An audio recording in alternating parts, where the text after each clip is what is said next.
Welcome to Indiana High School football on K99.3. Tonight's game is brought to you in part by Coca-Cola, Culver Portside Marina, Nepco Crane and Equipment Services, specializing in mobile crane service, Dairy Queen of Winnemac, Patrick Auto Group, Farm Fertilizers, First Farmers Bank and Trust, Lawrence Farms, Mark's Body Shop in Knox, Zingo Express, Pulaski Memorial Hospital, Stark County Co-op, Ancilla College, The Auto Park with locations in LaPorte, Plymouth, and Bremen, Standard Plumbing, Heating, and Air Conditioning, Collins Insurance, Howard's Marathon of Winnemac, and 5 Star. The Coca-Cola pregame show with Mitch Columby and Chris McGowan is next.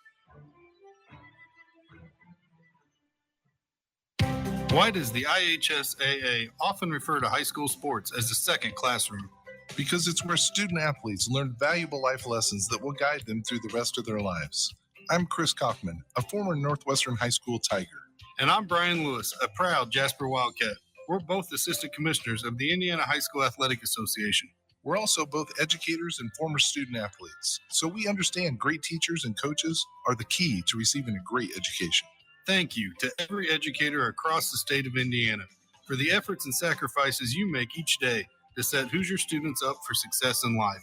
And thank you to the many teachers who also coach high school sports, ensuring their athletic programs always emphasize education first. Support the educators behind education-based athletics by buying a ticket to your high school's athletic events.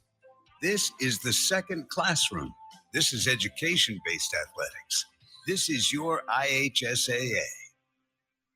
Rick Red 5-star in the Knox Mall. It's time to fall into savings. Starts on Wednesday, falls here. Back in the deli, Kretschmar Premium Black Forest or off the bone ham, $7.99 a full pound. California seedless red or green grapes. It's a summer price, but it's fall. We'll keep that. $1.79 a pound. They're at 5-star. Where's that 5-star? In the Knox Mall. Since 1936, Standard Plumbing, Heating, and Air Conditioning have always taken pride in doing the job right. Third-generation owner Brian Hammond and his family have always set the standard when it comes to taking care of all your heating and cooling needs. Making your home a comfortable home is the absolute top priority. If you are uncomfortable in your home, give them a call at 574-936-4660. Follow them on Facebook. Let Standard Plumbing, Heating, and Air Conditioning help you take control of your comfort. Welcome to the Coca-Cola pregame show.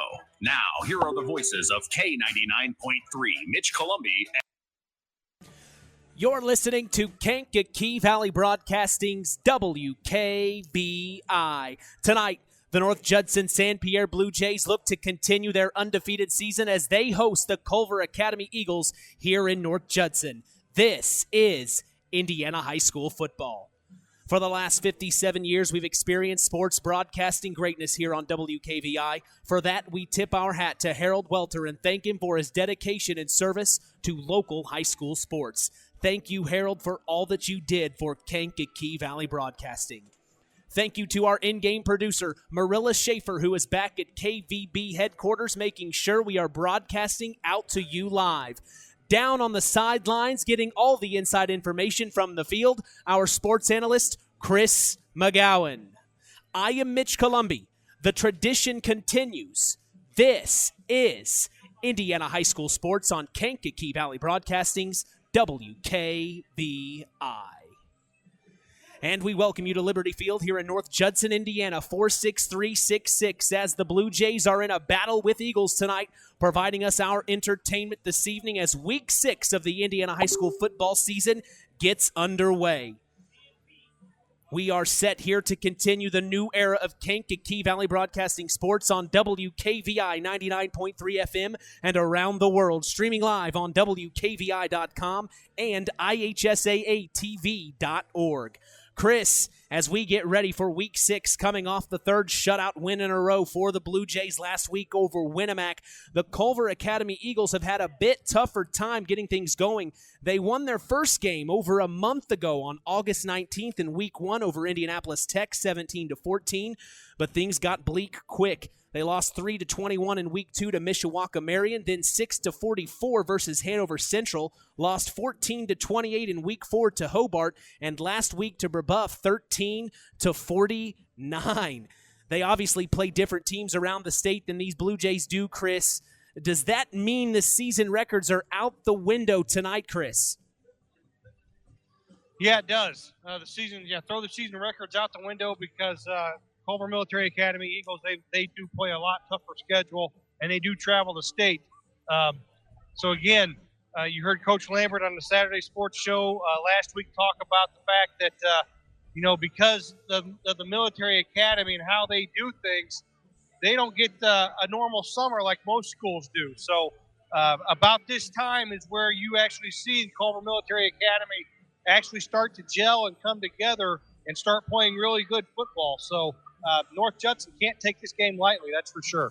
Based on what you saw last week, what do you see the Blue Jays doing on the field tonight? Well, it's kind of funny because I walked into the coach's office before I came up to the booth, and I looked at Coach Howard, the defensive coordinator, and I said, so what's the game plan, Coach? He said to try to keep them out of the end zone. So look for them to be disciplined tonight defensively.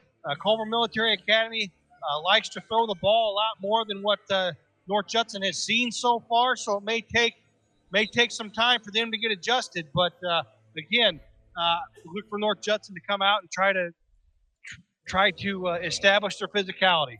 As we look at the Culver Academy Eagles, head coach Andy Dorrell, who is in his 25th season as the head coach at the Academy, has 148 wins and 120 losses coming into tonight. The stats for the Eagles provided by Coach Dorrell shows Tay Rodriguez leading the charge in the rush department, only playing 4 out of 5 games thus far, with 50 carries totaling 226 yards on the ground. That's 4.5 yards per carry on average, with 36-yard run being his longest. In the receiving category, Evan Gerber has 10 catches for 184 yards on the season, averaging 18.4 yards per catch. Right behind him are Vinny Freeman and Roman Snedeker with 152 yards receiving on the year. Well balanced on paper are the Eagles. Their quarterback, Michael McColgan, isn't shy when it comes to throwing the football. He has 103 attempts with 50 completions thus far on the year, throwing for 691 yards total. He has 3 touchdowns and 4 interceptions on the year. After hearing a quick rundown, Chris, what are you expecting from the Culver Academy Eagles tonight? I look for them to spread the field offensively and try to get their athletes in space. The quarterback, he's only a sophomore, but I tell you what, he can sling that football. He has a rifle of an arm. We appreciate you joining us here on the Coca-Cola pregame show. Buy, drink, smile, Coke. We'll be back after a word from our sponsors as the Pulaski Memorial Hospital Injury Report is next. You've been listening to Kankakee Valley Broadcasting's WKBI. Coke knows there's nothing better than the beat of the summer. The beat begins in a simple and mellow place, from low-key to hyped up.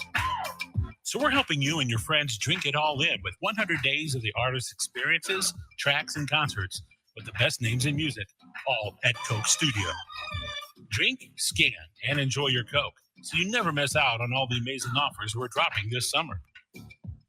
BP gasoline with Invigorate helps clean your engine and can give you more miles per tank. Continuous use may result in the following pleasant side effects: excessive smiling, feeling more relaxed, taking more drives just because, volunteering for carpool twice in a row, and bragging to your friends about how you use our best fuel ever.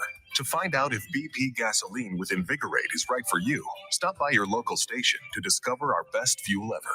Versus minimum detergent gas. Average restored 3 to 5 miles per tank, based on fleet testing and based on what you drive and how you drive. High school sports brought to you by Zingo Express. Who's in? Who's out? It's the Pulaski Memorial Hospital Injury Report with Mitch Columbi. Mitch? Thanks, John. The Pulaski Memorial Hospital has been serving lives of the residents of Pulaski County and the surrounding area since 1963. We support them. We appreciate them supporting local high school sports. We have one injury tonight, the Culver Academy Eagles. Trey Schumacher, he's been out since week 2. We wish him well and hope he gets back to a speedy recovery. as that is your Pulaski Memorial Hospital injury report. Stay tuned as the Marian University Ancilla College Coaches Corner is next. You are listening to Kankakee Valley Broadcasting's WKVI. This presentation of our area's local high school sports is sponsored by Pulaski Memorial Hospital in Winamac. Pulaski Memorial Hospital is dedicated to providing excellent health care to improve the health and quality of life for the people and the community they serve. They will meet the community's needs and exceed their expectations by creating the best possible healthcare experience. For more information of the services they provide, call 946-2100. The Stark County Co-op has been a member-owned farm services co-op in Stark County since 1928. That's over 90 years, and they're still providing the same quality agronomy services to the farming community of Stark and surrounding counties. The Stark County Co-op is an LP and fuel provider. The Stark County Co-op purchases grain at both locations, Hamlet and Browns. You can reach them by phone at 1-800-782-3392, the Stark County Co-op. Let's talk with the coaches on the Ancilla College Coaches Corner with Mitch Columbi. I'm here with head coach of the Culver Academy Eagles, Andy Dorrell. Andy, you've had some time to look at the North Judson-San Pierre Blue Jays. What have you learned this week about them? Well, they're typical North Judson. They're a very physical football team. They run very well on defense, and their offense can score points. So this is, Coach Lambert's got these guys humming right now, and we're just hoping that we can give them a good challenge tonight. So is there anything in particular you've prepared your team tonight to combat any issues that you've seen with North Judson? I mean, their run game is really strong. I mean, they run the option extremely well. They got speed and size to get on the edge and perimeter. Their inside game is physical with their sophomore tailback who does a really nice job of between the tackles. And then again on defense, I mean, their linebackers are very aggressive. And this is we love playing North Judson because we know it's going to be a physical contest from whistle to whistle. Is there anything in particular you're hoping to see tonight out on the field? I just want to see our guys execute. I mean, we've really made it tough on ourselves the last couple of weeks with turnovers and penalties, some unforced errors, that if we can play cleaner football, that's our goal, right? The scoreboard will take care of itself, but we're all about improving tonight and becoming a better football team ourselves. Is there anything you'd like to know the fans that may be listening? The fact that, it's always a challenge for us to build a team. We don't get to see the guys all summer. They arrive August 3rd, and we strap it on and we get it going. So it's been a growing process for us this year with so many new guys to Culver, and we feel now that we're starting the second half of our season. Our only goal tonight is to be 1-0. Well, thanks so much for your time, Coach. Absolutely. We'll be back after these messages. Welcome to Marian University's newest location, Ancilla College of Marian University. Marian's newest campus location in Plymouth is your home for an on-campus college experience. From living in the dorms to being a collegiate student-athlete, Marian University is ranked third most innovative Midwest university by U.S. News and World Report. For more information about our 2- or 4-year degrees, go to www.marian.edu/Ancilla. That's www.marian.edu/Ancilla. Welcome back to the Marian University Ancilla College Coaches Corner. I'm here with head coach Brett Lambert of the North Judson-San Pierre Blue Jays. Brett, what have you learned this week about the Culver Academy Eagles? You can't just take them by their record. I mean, that's the number one thing. That's what I told the kids all week. They play a really tough schedule. Their schedule is a top-notch schedule. So they're a 4A team that has played good competition. And again, if you just look at them as a 1-4 team, then we're probably going to get beat. That's our mindset. If you take them for what they are, which is a solid ball club, which I think our guys are going to have that mindset, I think we'll be good to go and ready to go to war tonight with them. So what have you prepared your team to do tonight to combat those issues you've talked about? They have speed. So our defensive backs, outside linebackers, they need to know these guys can break you down fast. I mean, they can get behind you if you think that you're just going to be the more dominant athlete, because they're going to match our athleticism. In some spots, they might have more. So, again, we need to keep everything in front of us. And then on offense, just do what we do, take it at them, reduce the penalties. And, I think we can be all right moving the ball if we do those things. Is there anything in particular you're hoping to see on the field tonight? A victory, number one. But just getting after them. Like I said, no penalties, just a disciplined ball club. Because as we move forward in these next few weeks, and then, of course, playoffs a month away, once we get there, discipline is the key. So we got to make sure we have that. Anything you want the fans listening to know on the way in right now? Hey, just show up and cheer like crazy, be behind the team, and we'll try to put on a show for you. All right, thanks, Coach. Appreciate your time. Thank you. We'll be back after these messages. Culver's Portside Marina handles all water and recreational needs. When it comes to pontoons, Godfrey leads the industry in performance and quality, and Portside Marina has it in stock. From sampan, aqua patio, and sweetwater pontoons, if you're looking for a family boat, Culver Portside Marina can help. Located at 514 West Mill Street in Culver. Stop in or call them at 842-5000. Culver Portside Marina. Time now for the Keys to the Game, sponsored by the Auto Park, with locations in LaPorte, Plymouth, and Bremen. Once again, here's Mitch Columbi and Chris McGowan. All right, as we get set for Week 6 action, what are your keys to the game as a North Judson-San Pierre Blue Jay, Chris? Mindset. You heard Coach Lambert talk about it. If you look at Culver Military and you think they're a 1-4 football team, you probably are going to get beat tonight. I think the mindset of the North Judson-San Pierre Blue Jays is going to play a key factor in tonight's game, and I think for the first time all year, I really think a costly turnover tonight by either team could prove fatal tonight in this contest. All right, switching over to the other side of the field, what are your keys to the game as a Culver Military Academy Eagle? Keep North Judson's offense off the field.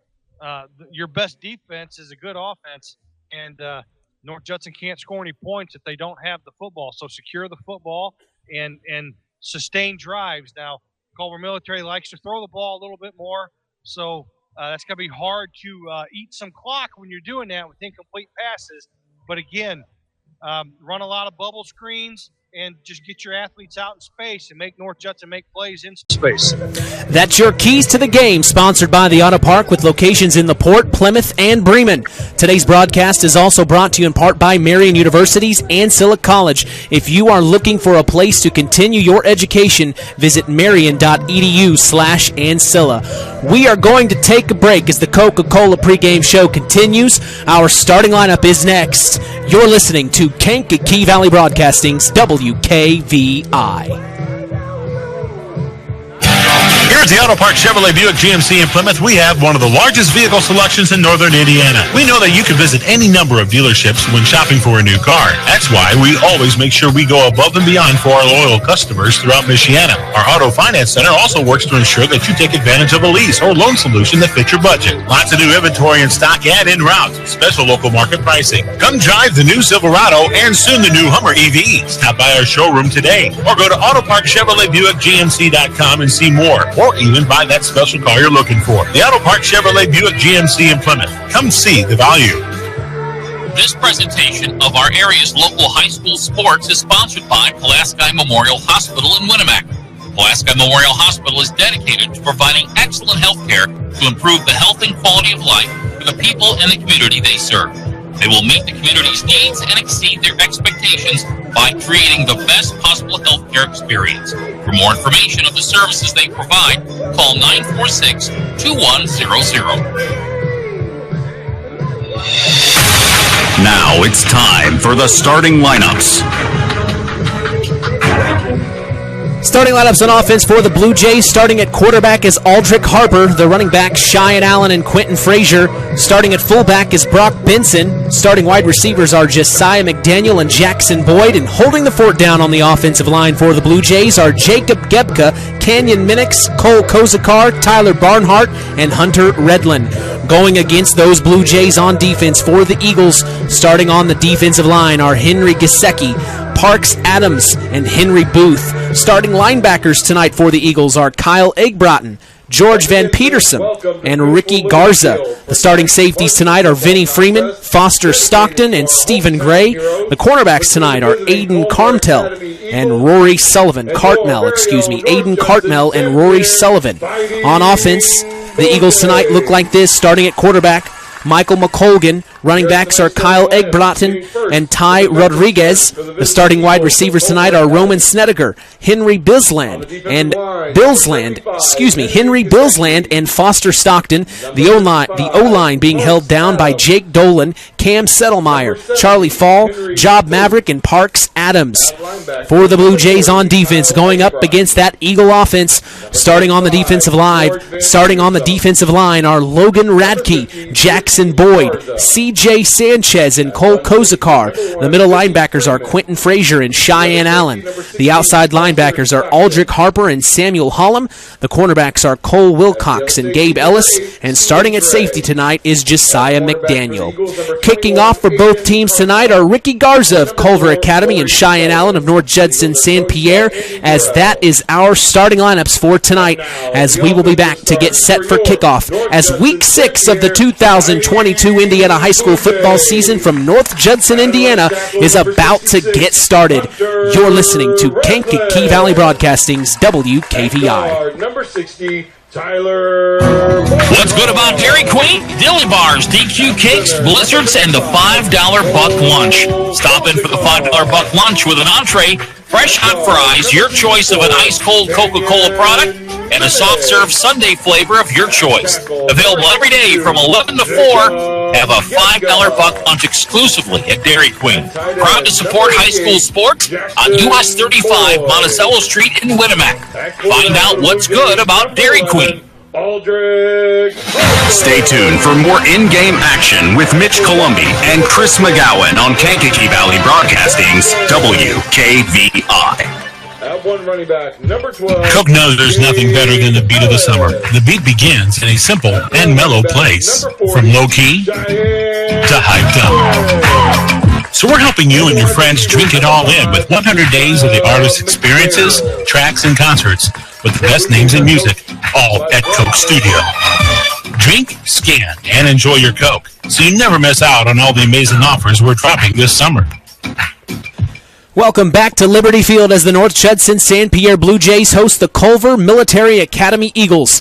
I am Mitch Columbi. The tradition continues here on Kankakee Valley Broadcasting, as WKVI will always be there.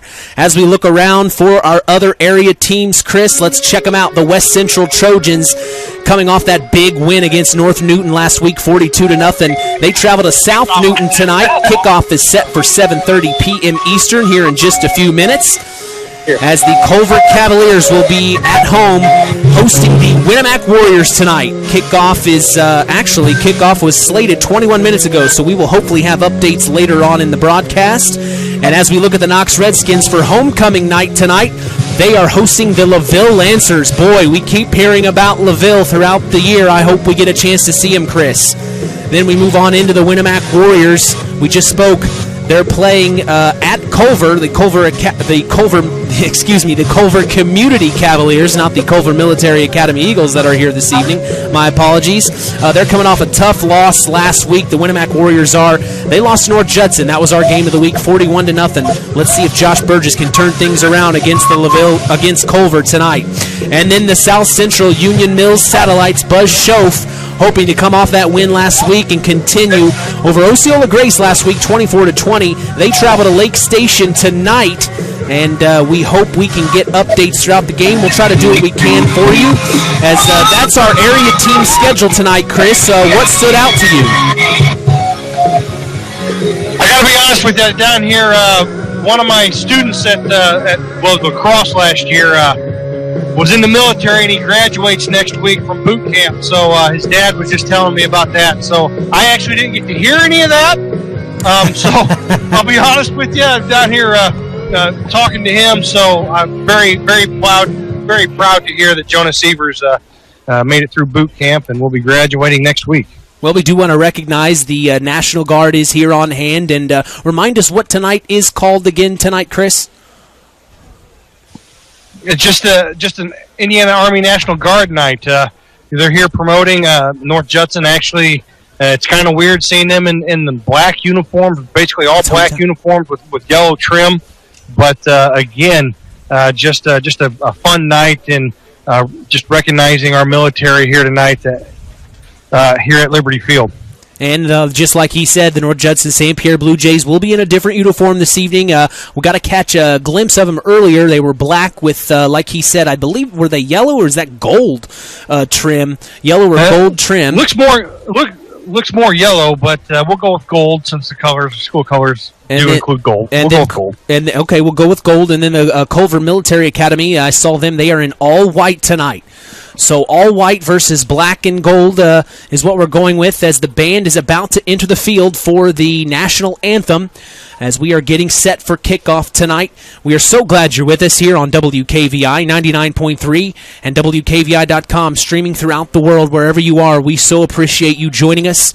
Down on the sidelines, we have our sports analyst, Chris McGowan, getting all the inside information. We will have coaches' interviews at halftime as we are everywhere on the field. We are doing a fantastic job, and we're going to get ready to take a break here in a few minutes. But before we go, Chris, is there anything you're excited to see tonight on the field we haven't talked about in the pregame?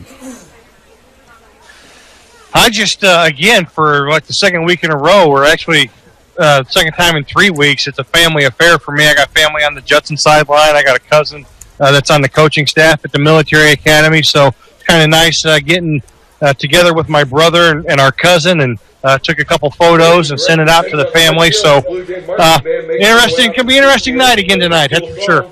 Well, we're going to step away and take a quick break, but don't go anywhere. Week 6 high school football action is here, North Judson, Indiana. We'll be back after these messages. Don't go anywhere. You're listening to Kankakee Valley Broadcasting's WKVI. Since 1936, Standard Plumbing, Heating, and Air Conditioning have always taken pride in doing the job right. Third-generation owner Brian Hammond and his family have always set the standard when it comes to taking care of all your heating and cooling needs. Making your home a comfortable home is the absolute top priority. If you are uncomfortable in your home, give them a call at 574-936-4660. Follow them on Facebook. Let Standard Plumbing, Heating, and Air Conditioning help you take control of your comfort.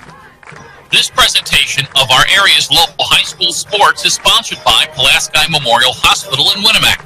Pulaski Memorial Hospital is dedicated to providing excellent health care to improve the health and quality of life for the people in the community they serve. They will meet the community's needs and exceed their expectations by creating the best possible health care experience. For more information of the services they provide, call 946-2100. BP gasoline with Invigorate helps clean your engine and can give you more miles per tank. Continuous use may result in the following pleasant side effects: excessive smiling, feeling more relaxed, taking more drives just because, volunteering for carpool twice in a row, and bragging to your friends about how you use our best fuel ever. To find out if BP gasoline with Invigorate is right for you, stop by your local station to discover our best fuel ever. Versus minimum detergent gas. Average restored 3 to 5 miles per tank, based on fleet testing and based on what you drive and how you drive. High school sports brought to you by Zingo Express. Rick Rep 5-star in the Knox Mall. It's time to fall into savings. Starts on Wednesday, falls here, and those prices just keep falling at 5-star in the meat department. Listen to this. USDA Choice Boneless Rolled Rump Roast, $2.99 a pound, limit 2 with an additional $10 purchase. U.S. government inspected boneless, thin, thick, or butterfly pork chops. We'll cut them all day long. $2.79 a pound. Where's that 5-star? In the Knox Mall. What's good about Dairy Queen? Dilly bars, DQ cakes, blizzards, and the $5 buck lunch. Stop in for the $5 buck lunch with an entree, fresh hot fries, your choice of an ice-cold Coca-Cola product, and a soft-serve sundae flavor of your choice. Available every day from 11 to 4. Have a $5 buck lunch exclusively at Dairy Queen. Proud to support high school sports on US 35 Monticello Street in Winamac. Find out what's good about Dairy Queen. Farm Fertilizers and Seeds is proud to be our area's newest sales representatives for Pioneer Hybrid Seed. This is Andy Abel. Pioneer offers top-of-the-line genetics, a complete portfolio including alfalfa and wheat seed, and cutting-edge seed traits and technologies. Combined with exceptional financing options, Pioneer provides the total package, one that we are proud to be able to offer our customers. If you are currently working with a Pioneer sales representative, you have made a good choice. If you aren't, let Farm Fertilizers and Seeds show you how Pioneer can work on your farm. Call us today at 867-2441 to answer any of your questions. Culver's Portside Marina handles all water and recreational needs. When it comes to pontoons, Godfrey leads the industry in performance and quality, and Portside Marina has it in stock. From sampan, aqua patio, and sweetwater pontoons, if you're looking for a family boat, Culver Portside Marina can help. Located at 514 West Mill Street in Culver. Stop in or call them at 842-5000. Culver Portside Marina. Stay tuned for more in-game action with Mitch Columbi and Chris McGowan on Kankakee Valley Broadcasting's WKVI. Collins Insurance Agency in Knox has done it again. They have earned the distinction of preferred agency partner from the Western Reserve Insurance Company. Can't touch this. So what does that mean for you? Collins Insurance Agency provides themselves to taking care of its community. That means providing the best insurance that keeps you and your family safe in a time of need. And with this honor, Collins Insurance Agency looks forward to providing Stark and surrounding counties the best customer service you and your family deserve. Collins Insurance Agency in Knox, living the golden rule by treating you like family.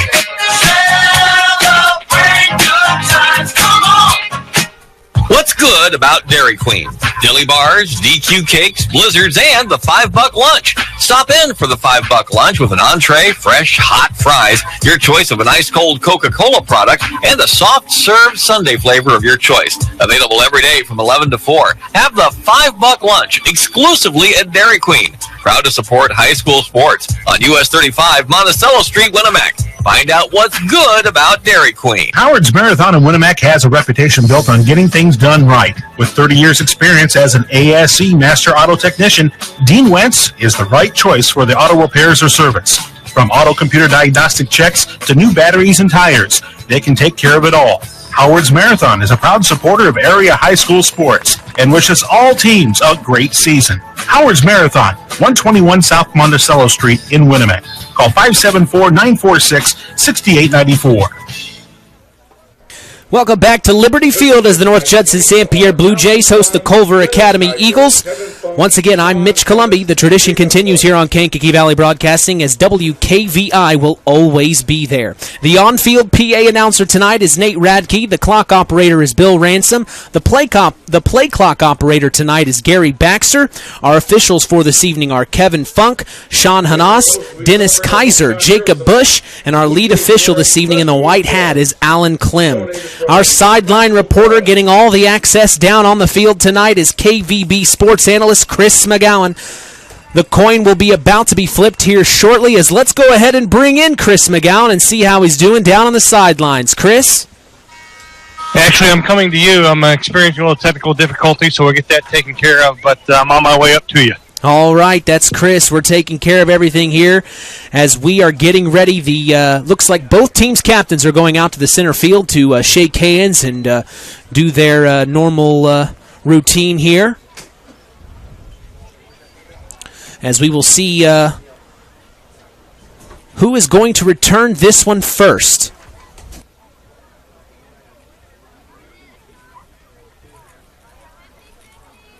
All right, the refs are going over the rules with both teams right now.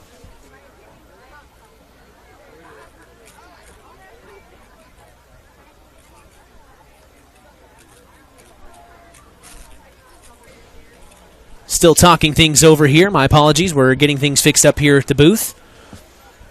As it's quite a long talk. The refs really like to have a chat. It seems like the last few weeks we've been.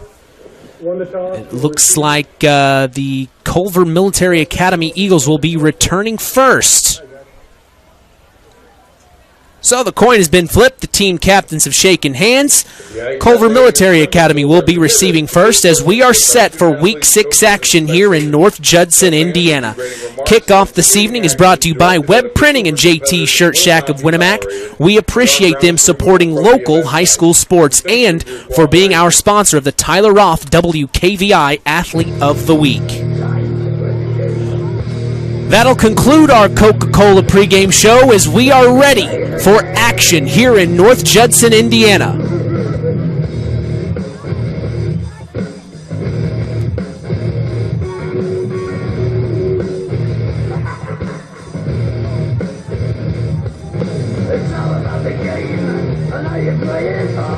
All right, we should have our technical difficulties figured out here, as Chris McGowan will be getting down on the sideline here shortly to get all the inside information. We appreciate your patience here on Kankakee Valley Broadcasting's WKVI. We are so glad to be here this evening to bring you this type of inside access. If you're joining us on IHSAATV.org, hello and welcome. I am Mitch Columbi. With me is sports analyst Chris McGowan. We will be bringing you action from North Judson here in North Judson, Indiana, here at Liberty Field as Cheyenne Allen, you may know the name, he's getting ready to kick off for the Blue Jays. Deep to return for the Eagles. It looks like that is number 1, Vinnie Freeman. And number 2, no, I don't see that number. Number 1 and number 3, Roman Snedeker. It goes, kick is up and away to Vinnie Freeman, and Vinnie Freeman, here he comes up to about the 30-yard line before he's taken down by a couple of Blue Jays, as that is our first play of the game. So the Eagles will be out on the field first to give their offense a try, and the defense for the Blue Jays walking out onto the field. They've had 3 shutout games in a row. We are very excited to see what they have to say tonight to continue that type of dominance. It's very tough to do these days. Well, North Judson-San Pierre defense are going to have to make some plays in space, that's for sure, and to be ready to cover some receivers. All right, there's the quarterback, Michael McColgan. He's in shotgun, ball on the 29, 1st and 10. He takes the snap, he throws right away. Looks like that was intended for number 80, Oliver Bilsland.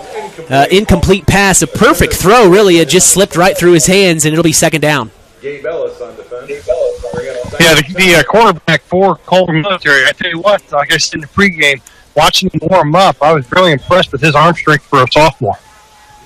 Well, like we talked in the pregame, he is no stranger to throwing the football. Has 103 attempts going into tonight, 50 completions, 691 yards through the air. Michael McColgan in shotgun. Oh, missed snap. He almost went over his head, and he throws it away. A smart play by him as the snap went over his head. A good job by McColgan to throw that away. It'll be 3rd and 10, ball on their own 29-yard line.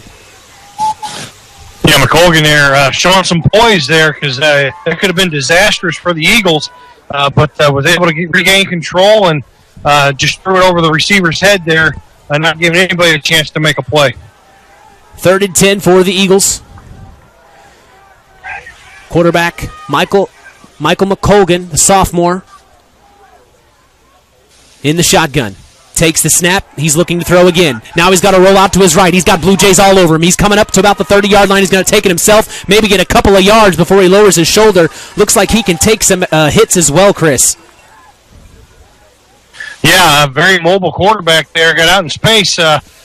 Frazier from the North Judson-San Pierre Blue Jays wearing number 34 tonight, and that is normal 33. Quentin Frazier, the leading tackler, came unblocked and was unable to sack the quarterback, so he scrambled and picked up about 6 yards there. It's going to be 4th and a long 4, and the Eagles lining up the punt. Lining up to punt, and we're going to have to keep an eye on Quentin Frazier, as he was our player of the game last week. He is very good on the defensive end for the Blue Jays. As the punt is clean and up away, it goes to the other side of the field in Blue Jay territory. It bounces about the 29-yard line and all the way back to about the, looks like that's the 20-yard line, where the Eagles will touch it and the Blue Jays offense will take over. Yeah, very good start defensively from North Judson, limiting that Eagle offense to 3 and out. So let's see if North Judson here offensively can do something with their first possession. Well, it's interesting seeing them in all the all-black jerseys with gold numbers. A lot easier to read than their typical jerseys, that's for sure. I won't mess up Brock Benson and Cheyenne Allen tonight, as it looks like Aldrich Harper, the senior, struts up to the line. He's under center. He's going to take the snap. Looks like that's Benson behind him. He hands off. Still up. May have a yard on the play before the Eagles get him down. Actually, that was Aldrich Harper on the carry there. Oh, he kept it. Option. He pulled it, and Aldrich Harper kept that and only was able to pick up a yard there on the triple option. So very good discipline by the Eagles defensively on the first snap. Well, both teams' coaches watched film, as they said in our pregame coach's corner. They know each team's tendencies and what they need to look for here out on the field. All right, Aldrich Harper from shotgun, 2nd and 9, ball on their own 20. Takes the snap, he keeps it himself. He's going to run over to the left side before he's tackled by number 20. That's Glenn Houghton. Hope I'm pronouncing that correctly. The senior, 5'7", 170 pounds, just took Harper and brought him down to the ground. He only maybe carried it for a yard on the play. Yeah, picked up a couple there, so it's going to be 3rd and a long 7 for North Judson. Big down here offensively and defensively. Key moment early on in this game. So it's 3rd and 8, ball on their own 21-yard line. Coming up on the 10-minute mark here in the first quarter as Aldrich Harper from shotgun sets his man in motion. He takes the snap. He's looking to throw. He does over the middle. That's number 5. Who's going to catch it? That's number 5 on the play, Josiah McDaniel, before he falls to the ground at about the 43-yard line, and the Eagles touch him. What a heck of a catch and a throw. Aldrich Harper to, wow, that was an amazing play, Josiah McDaniel. Yeah, just a skinny post there by Josiah McDaniel, and Aldrich Harper threw a nice ball there over the linebackers' heads and in front of the safety. So perfectly thrown ball, only his receiver could go up and get it. That's exactly what Josiah McDaniel did. So a big 3rd down completion for the Blue Jays. 1st and 10, ball on their own 43-yard line. Harper sets his man in motion. He takes it from under center, flicks it out to, that looks like Gabe Ellis, number 12, and he may get a yard on the play before the Eagles scramble to get him down. That was Gabe Ellis. Yeah, CMA doing a very good job of setting the edge there, not allowing North Judson to break contain. And right now, the rushing game for North Judson having a hard time picking anything up on the ground. All right. 2nd and 9, ball on the 44. Sorry, I was giving some information I'll share with you here in just a moment. As Aldrich Harper is under center, he takes the snap, he flicks it back. That's definitely Brock Benson as he's going to truck his way forward and maybe make a yard out of the play. Boy, these Eagles are all over the place. They are really honing in on that running offense from the Blue Jays.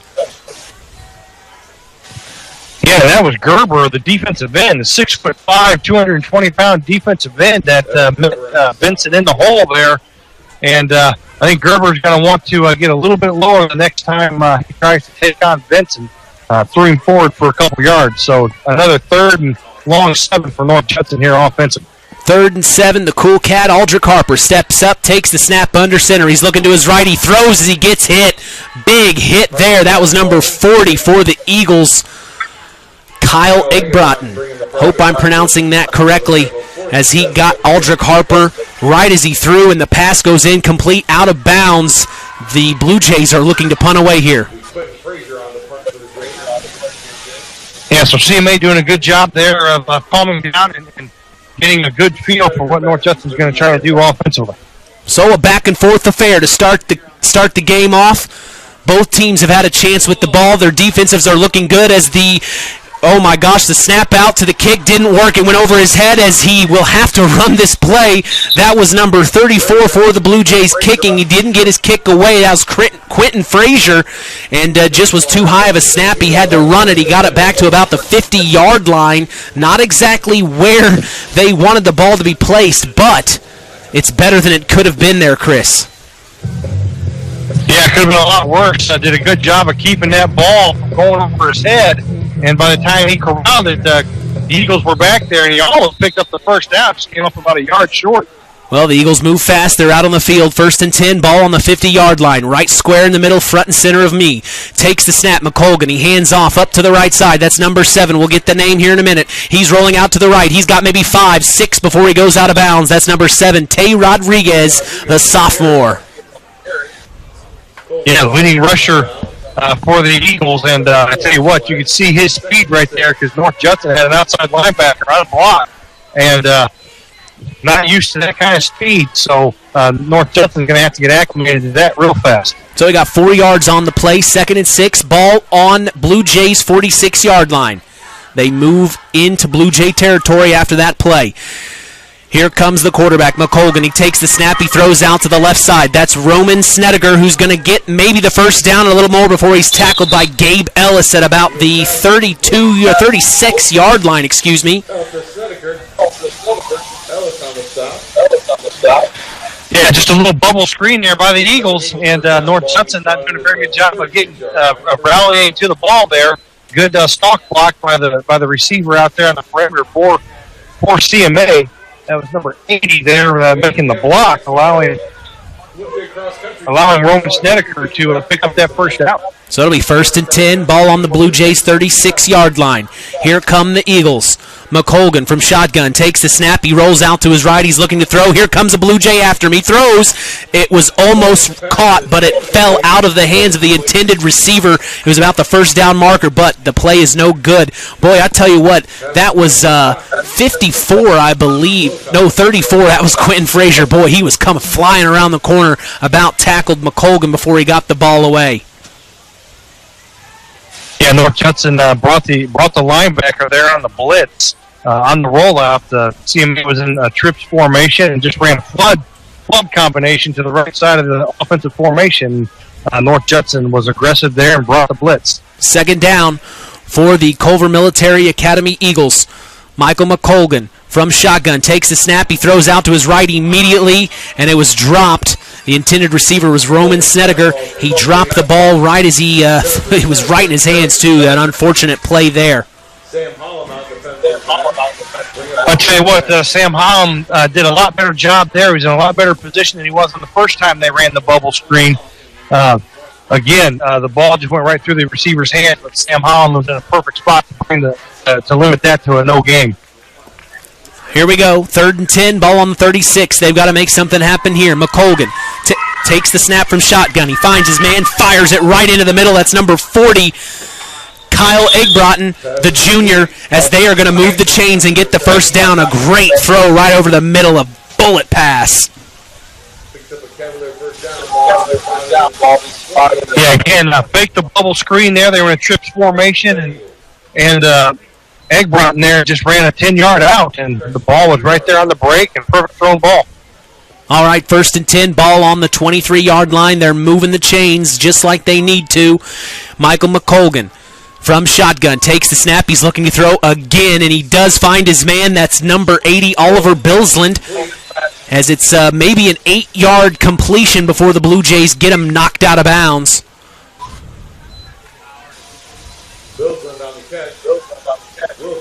Yeah, and right now, Culver Military is starting to feel really comfortable in this passing game against this North Judson-San Pierre defense.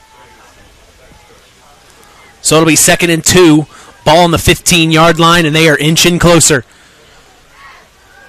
Sophomore quarterback Michael McColgan takes the snap, flicks it out to the left side. It was an option play. That's number 7, Tay Rodriguez, who's going to roll out to the left side, maybe get the first down, lowers his shoulder as he gets taken down by, that's number 12, Gabe Ellis, again on the play. So, yeah, first down for the Eagles. So it's going to be 1st and goal, it looks like, from about the 8-yard line. 1st and goal. This is the first time one of these two teams has been in this part of the field in goal line territory, as the Eagles are looking to score here in the first quarter. Just under 7 minutes to go here in the first quarter. McColgan takes the snap. He hands off. That's Tay Rodriguez. No, that is Cole that is Tay Rodriguez again. Excuse me, my apologies. As he is going to be taken down immediately by a couple of Blue Jays. He didn't get very far, maybe a couple yards, if that. Actually lost a couple yards on that. So lost a couple. Second and goal now from the 10. Yeah, I got a bad angle over here up at the booth. We appreciate you down on the sideline getting that. All right, 2nd and 10 again. It'll be 2nd and goal. Here we go. McColgan takes the snap. He flicks it. Oh, interesting play. Roman Snedeker on the other side. He's running out to the left side, and he maybe get to the 9-yard line. I don't know. Yeah, Culver Military going with the reverse there, 2nd and goal from the 10. And North Judson doing a good job staying home on the backside. Culver Military pretty close to a block in the back there on that reverse. But, so now back to the original line of scrimmage, 3rd and goal from the 8 for the Eagles. 3rd and 8. This is a big-time play. You can hear the Blue Jay faithful in the background. As McColgan in shotgun takes the snap, steps back. He's got to roll out. There's Blue Jays all over him. He rolls out to his right side. He's got 3-4 Blue Jays after him. He throws into the end zone, and it hits the ground before it gets to its intended target. The pressure by the Blue Jays was on full force there. 4th down. I tell you what, I really like North Judson being aggressive, trying to get the quarterback off his spot. getting him moving. And, again, on the run there, just threw that ball into the ground. So Culver Military is going to send out the field goal unit here with, it looks like, Ricky Garza. Yes, Ricky Garza to do the kicking duties. Yes, sir, Ricky Garza to do the kicking duties for the Eagles. This will get points on the board for the Eagles if it is completed. Here we go. The snap, the hold, the kick, up, away, and it is good. 3-0 here in North Judson as the Culver Military Academy Eagles strike first here at Liberty Field. Tonight's brought... Yeah, the ball looked like it was partially blocked, actually, but it still was able to have enough on it to get over the crossbar there, so 3-0 Culver Military. I always enjoy seeing a good kick as the snap, the hold was perfect and a good up and away, and you're right, they're lucky they got that one through as it was tipped. Tonight's broadcast is brought to you by Nepco Crane and Equipment Services, specializing in mobile crane service. Call Joe Nepp at 1-800-590-2272 for all your residential, commercial, and agricultural crane needs. So, 3-0 as the Eagles score first. They're going to kick away. It looks like Cheyenne Allen's deep to return as they want to get the ball in his hands immediately. We appreciate you joining us here on IHSAATV.org and K99.3 WKVI. I am Mitch Columbi along with Chris McGowan, who's our sports analyst down on the sidelines getting all the inside information. All right. Eagles set to kick away. It's Garza, and he does. A big kick. It gets all the way back to about the 15-yard line. He's going to kick it to Gabe Ellis.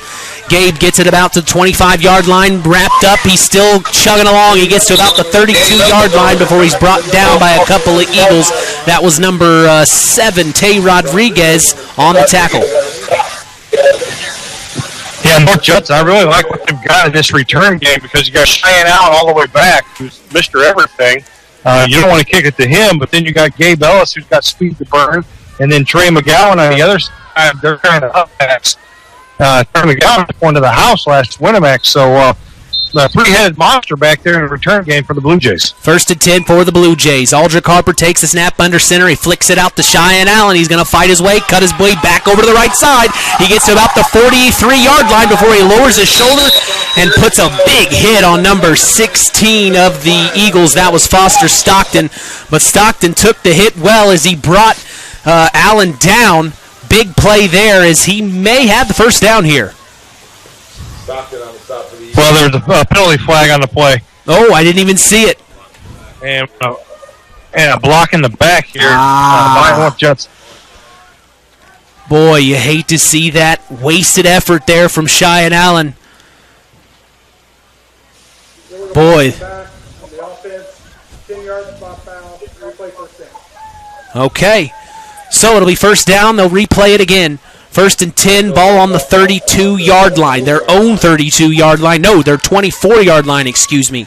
My apologies. 1st and 10 on their own 24-yard line as they will have to redo this all over again.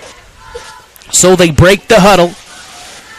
Aldrich Harper, the senior quarterback for the North Judson-San Pierre Blue Jays. From shotgun, he takes the snap. He's looking to throw immediately. He finds his man over the middle, and he caught it.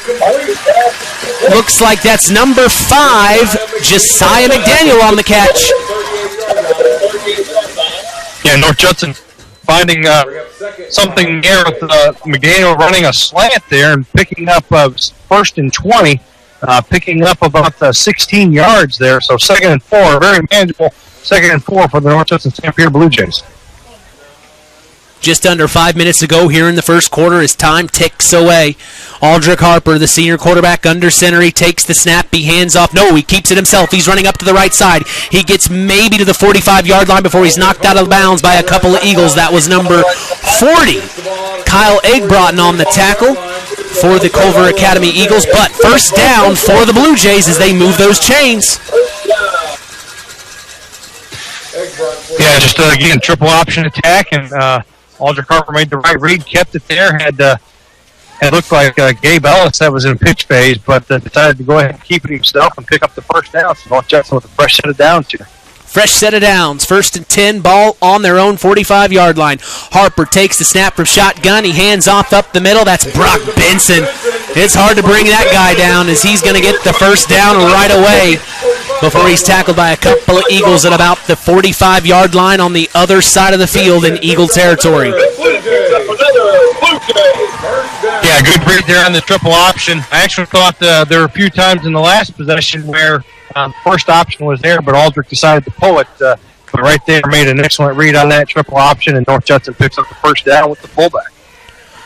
1st and 10, ball on the Eagles' 45-yard line. Here come the Blue Jays. Harper from shotgun takes the snap. It's Benson again up the middle, and he gets about 4 yards. Yeah, just got tripped up there. The hole closed really quick, but he did a good job of being able to fall forward there for about 5 yards. So, again, 2nd and 5. You have the entire playbook. If you're North Judson, it opens up the entire playbook. So, again, offensively here, North Judson starting to find some rhythm in this running game. 3:30 to go here in the first quarter. 2nd down, 6 yards to go. Ball on the Eagles' 41-yard line. Aldrich Harper from shotgun.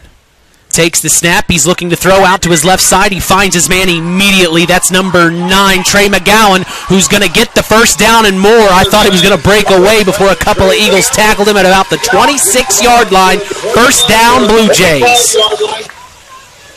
Just a simple pitch and catch right there. Just a nice little 5-yard curl route. As soon as he made the break, the ball was right on his numbers, and just turned to the outside and was able to pick up that first down. So, again, North Judson on the move here offensively. So they're inching closer as Harper takes the snap from shotgun. He hands off to Benson up the middle again, and he is just brute force intensity, isn't he? Yes, he is. He's a workhorse, that's for sure. So, again, North Judson starting to soften up this Eagle defense here. Got them on their toes right now, actually on their heels.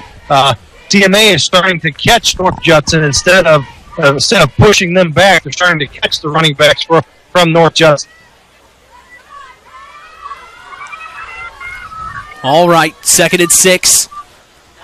Harper takes the snap under center, hands off immediately, and the Eagles read that one all over the place. It looked like number 1 was part of the play, Vinny Freeman. I didn't catch the other number of the Eagles that brought him down. Tell you what, that was the big Gerber, event, number 17. He is one big kid. Yes, he is. All right, the Blue Jays break the huddle. They strut up to the line. 3rd and 6, ball on the 22nd-yard line in Eagle territory. He takes the snap. Harper rolling out to his right. He's got an Eagle after him. He throws it immediately, and it hits nothing but ground as number 40, Kyle Eggbrotten, was the person that ran Aldrich Harper down to almost get the sack, but Harper gets the throw away, luckily. Tell you what, both these defenses being very aggressive when even the quarterback gets outside the pocket of giving that linebacker the job of actually chasing the quarterback down. Some defensive coordinators will mix that up. Sometimes they'll have the linebacker drop off into coverage, but both these teams being aggressive defensively and rushing the quarterback anytime they get outside the pocket. And we're going to have a timeout here by CMA. Well, they saw that the Blue Jays were going to go for it here on 4th down. I think Andy Dora wants to talk this one over with his Eagles, as we have seen the Blue Jays go on 4th down, especially when they are in this part of the field. It just makes sense to me. What do you think, Chris? Yeah, 4th down, if you don't have the kicker, you're looking right now, you'd be looking at a 39-yard field goal. Not very many teams are going to be able to make that kick in Class 1A, that's for sure. So 4th and 6, you kind of forced to go for it, really. And I'm standing down here, I'm starting to feel some raindrops. So things could get really interesting here.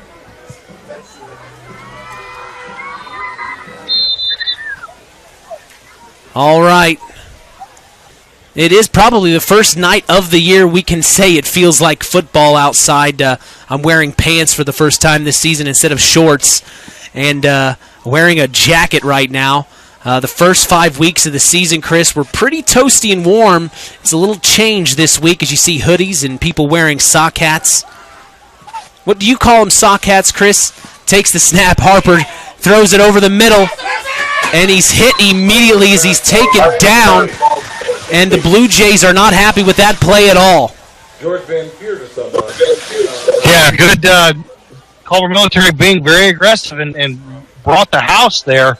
And North Judson going to turn the ball over on down. But the one thing they have done, they flipped the field position.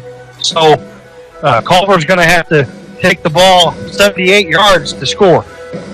Well, disappointing turnover on downs, but it is deep in their own territory, so it's as if they punted. They really wanted to get that 6 yards, but they didn't make it happen, so they've got to get the defense back out here, and here come the Eagles to turn things around for them. Let's see what this Blue Jay defense can do. Here's Michael McColgan from shotgun. Sets his man in motion. He takes the snap. Hands off to Roman Snedeker, who may have 2 or 3 on the carry over to the right side. Picks up a couple. Yeah, the first time we've seen the jet sweep out of this Eagle offense. So just another thing that the North Judson-San Pierre defense is going to have to defend, getting those athletes out in space. So it'll be 2nd and 8, ball on their own 24-yard line as we are ticking down, coming up on a minute to go here in the first quarter. Michael McColgan from shotgun. Takes the snap, throws out to his left side. That's number 1, Vinny Freeman, who's going to inch closer to the first down. I don't see it before he's brought down by a couple of Blue Jays midfield at about the 34, 32-yard line, it looks like. Yeah, North Judson right there in a perfect spot. Sam Holm again in a perfect spot there to limit that play, but was just not able to bring the receiver down for the Eagles. And looks like they're going to bring out the chains maybe for a measurement. I think that's what exactly they're going to do. Like I said, it looked like he was close to getting the first down on that play. They're going to get a closer glimpse here of exactly where the ball is spotted. Let's see here. Got our officiating crew out there getting the chains, lining them up to see where the ball is indeed spotted, if it was a first down or not. And it looks like they're going to be short just by a few inches, maybe a half a yard.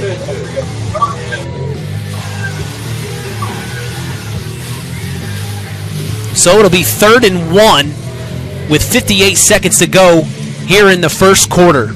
Boy, this quarter seemed to kind of drag a little bit. Both teams are taking their times, being methodical. It's been a good first quarter so far. 3-0 as the clock is running. The Eagles of Culver Military Academy lead here in North Judson. McColgan from shotgun. Sets his man in motion. Takes the snap, hands off up the middle. That's Tay Rodriguez, and there's Blue Jays all over that play. Give us Rodriguez. The Eagles seem to think they have the first down. We'll see. And they are moving the chains. They do get the first down. That's Tay Rodriguez up the gut. Yeah, very good defensive stand there by North Judson. Culver Military did not have to get much to get that first down. So first down and 10 here for the Eagles. All right. 1st and 10, ball on the 31-yard line. The clock's ticking down. 20 seconds to go in the first. McColgan takes the snap from shotgun. He's looking to throw. Now he's got to run out of the pocket. He's running out to his left side. He's got a couple of Blue Jays after him. They try to get it down. The ball's tipped up in the air. It's intercepted by the Blue Jays. Intercepted. Oh, my goodness gracious. The Blue Jays were chasing McColgan down. He tried to throw it as he was getting hit. When he threw it, it was tipped up in the air by a hand of the Blue Jay. It went flying up in the air about 30 feet, and you saw the Blue Jay come down with it. It's a turnover on downs, but wait, I see a flag in the middle of the field on the play. It's going to be on CMA, so North Judson will decline that penalty and take the interception, take the result. So a big turnover. Wow. North Judson, now they got to come away with points. You got to make the Eagles pay for that. My goodness, yes, they declined that as they want to keep the interception. Could you imagine being told you're not going to keep that interception? Boy, Coach, we're declining that. I want my interception. Great job by the Blue Jays as they're turning things around right where they picked up from just a few moments ago. As Aldrich Harper looks like he's got the play from head coach Brett Lambert as he runs out, tells the squad to play, and he's rolling up to the line of scrimmage right now. Here comes Aldrich Harper under center. He flicks it out. That's Cheyenne Allen, and Cheyenne Allen is wrapped up by number 40. That's Kyle Eggbrotten, a junior, 6'2", 210 pounds, and he's been out on the field tonight in full force. And that's the end of the first quarter. That's the end of the first quarter. We're Culver Military 3, North Judson 0. Well, we're going to take a break and come right back. We're so glad you're with us here at Liberty Field in North Judson, Indiana. You're listening to Kankakee Valley Broadcasting's WKVI. Tom's not here. I'll take it On the way home from the game, a deer jumps in front of your truck. And now you've got to get that truck repaired. Make it easy on yourself. Take it to Mark's Body Shop. Mark's has done expert auto body service since 1998 and will work with you and your insurance provider for collision repair, custom body paint, and insurance work. And all work guaranteed by owner Mark Shell. Mark's Body Shop, proud to support high school sports. 772-7003. Welcome back here to North Judson, Indiana, as Liberty Field is our game of the week between the North Judson-San Pierre Blue Jays and the Culver Military Academy Eagles. As we enter the second quarter, Chris, 3-0. It's the first time we've not seen the Blue Jays on the board entering the second quarter. What are your thoughts? Again, just a very disciplined Culver Military Academy team. You wouldn't expect anything less from a military academy. So, again, North Judson's going to have to take advantage of this turnover. It's second and 11 here for North Judson. So, again, you want to come away with points. You want to make this turnover actually hurt CMA. So, North Judson, they're definitely in 4-down territory. So, they've got 3 more downs to get this 11 yards. So the quarter changes. The ball flips to the other side of the field, and now the Blue Jays will be going left on your radio dial. Under center is senior quarterback Aldrich Harper. The whistles are ready. The spot is up, and he takes the snap. He's throwing immediately over the middle. It looks like it's Gabe Ellis. They want a pass interference call, and they're going to get it. Flags on the play. It was all the way down at about the 6-yard line. A huge throwing play from Aldrich Harper. Yeah, just Gabe Ellis actually had a step, and just the receiver did a good job of staying on his route and on his track, but the defensive back there was better off committing that pass interference, or North Judson probably scores on that play. Well, the officials are getting together to confirm this is in fact the call, and it is pass interference on the Eagles. This is the official call from our official this evening in the white hat. That was Alan Klim.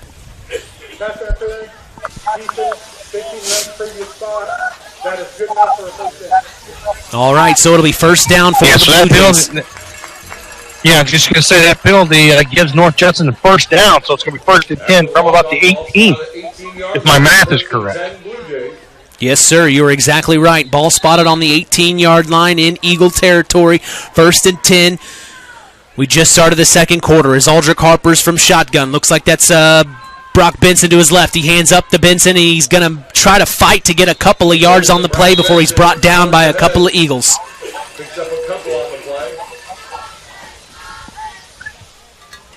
And again, Culver Military doing a very good job of taking away that first option. 2 hard yards there for Benson. Today's broadcast is brought to you in part by First Farmers Bank and Trust, providing state-of-the-art banking with old-fashioned service. We thank them for supporting local high school sports. 2nd and 8, ball on the 16-yard line. Here come the Blue Jays. Harper from shotgun once again. Benson on his left hip. Here we go. Harper takes the snap. He hands off to Benson on the right side. He's going to get hit immediately. May have a yard, if that, before a couple of Eagles get him. I didn't get the number of who tackled. It looked like number 20. That was Glenn Houghton on the tackle, as there is unfortunately a Blue Jay down on the field.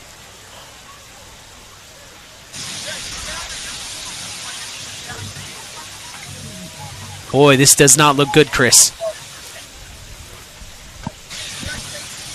Canyon Minix, I didn't see what happened there. He was in front of the play. Might have just got rolled up on.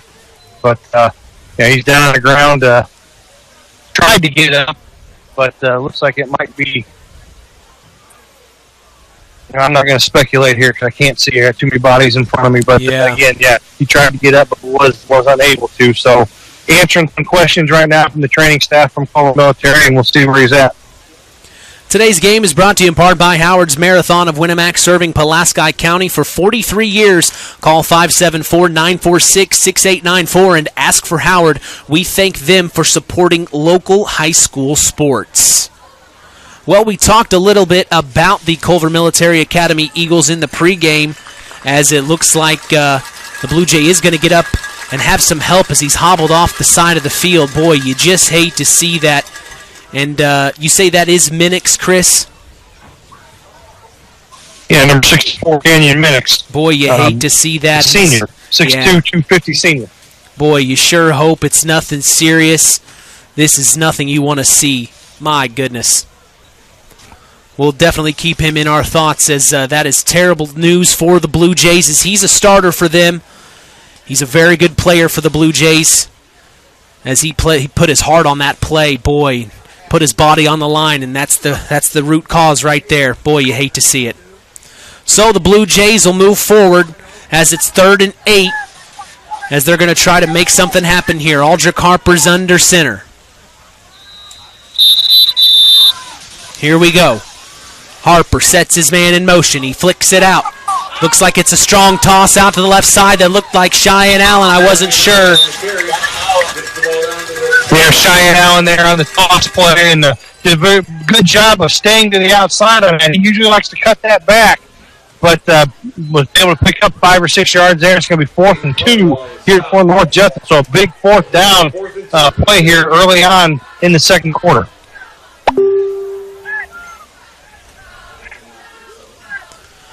3-0 here in North Judson, as the Culver Military Academy Eagles lead the Blue Jays. Here we go. 4th and 2. They're going to go for it again. Harper sets his man in motion. He takes the snap. He's rolling out to his right. There's a flag on the play. He finds his man wide open as Gabe Ellison, the touchdown Blue Jays. But a flag is on the play. We'll see what happened. I didn't quite see anything that... The touchdown's going to stand. It was just a sideline warning on Culver Military. So the touchdown will stand for North Judson. So the touchdown happens for the Blue Jays as they from Aldrich Harper to Gabe Ellis, wide open right in the middle. From Aldrich Harper to Gabe Ellis, wide open right in the middle. A touchdown for the Blue Jays, as that is a much needed answer to the Culver Military Academy Eagles. 3 points earlier in the first quarter. All right, set to kick. The snap, the hold, the kick is up and away. A beautiful kick right down the middle as they score the extra point. 7-3 here in North Judson. The Blue Jays are up, and you hear the crowd, who showed up in full force once again, are cheering on their Blue Jays. I love the cowbells. That's been a staple here for a better part of almost 2 decades now, the cowbells. I keep going back to the Saturday Night Live skit. I got a fever, and the only script is more cowbell. More cowbell. Well, more cowbell around these parts. That means touchdown. As we thank Farm Fertilizer for supporting tonight's broadcast. Call them at 574-867-2441. That's Farm Fertilizer, helping to move the bar on yield and crop investment returns. Cheyenne Allen's going to be sending this one into Eagle territory, as it looks like that's Tay Rodriguez and Roman Snedeker deep to return this one for the Eagles. Actually, that's Vinny Freeman. Vinny Freeman. Boy, the 7 and the 1 mixed me up. I need to get my eyes checked, Chris. Okay. Vinny Freeman and Roman Snedeker deep to return this one from Cheyenne Allen. The kick is up, away, a deep kick, deep, all the way back, and it's going to roll into the end zone. Huge kick from Cheyenne Allen. Looks like there's a little extracurriculars going on between Brock Benson of the the Blue Jays, North Judson-San Pierre Blue Jays, and number 4, Rory Sullivan out there on the field. Things getting a little scrappy down there, Chris. Well, in a physical football game, that tends to happen.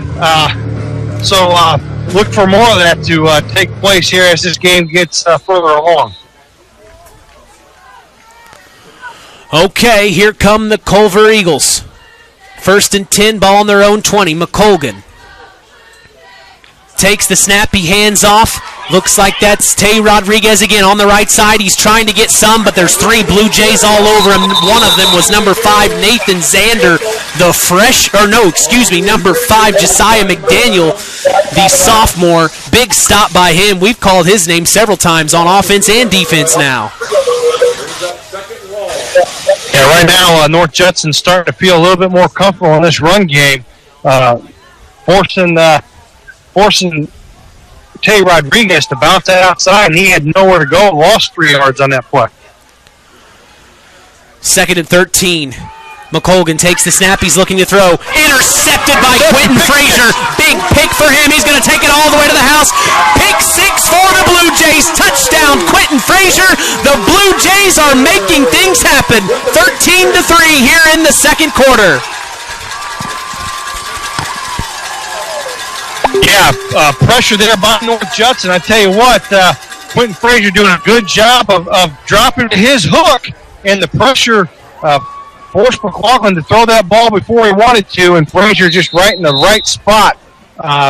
Really only had one man to beat to get it to the house, and he did that. So North Judson looking to put another 7 points on the board with the extra point here.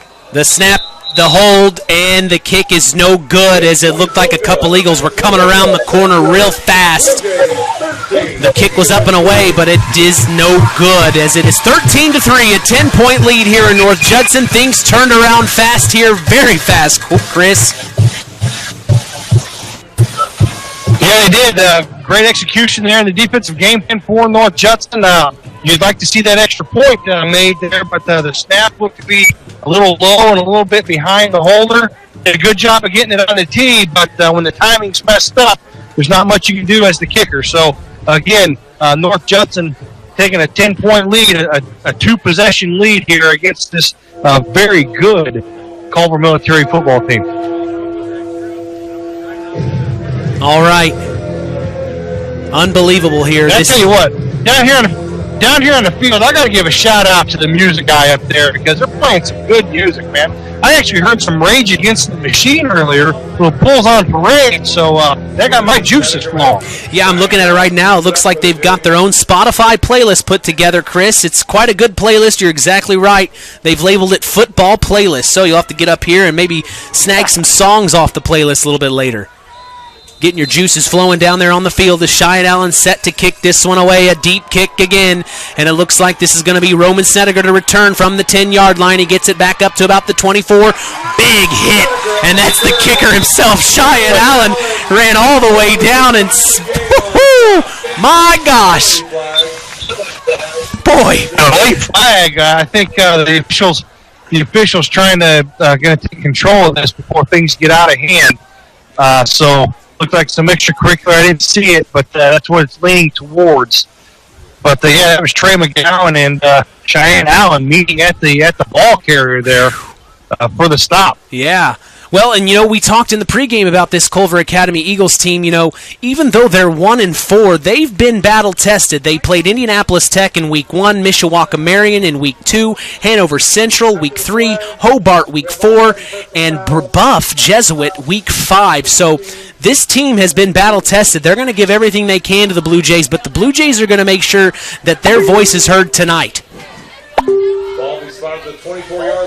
And that was a personal foul against North Judson, personal foul against Culver Military, so they're offset.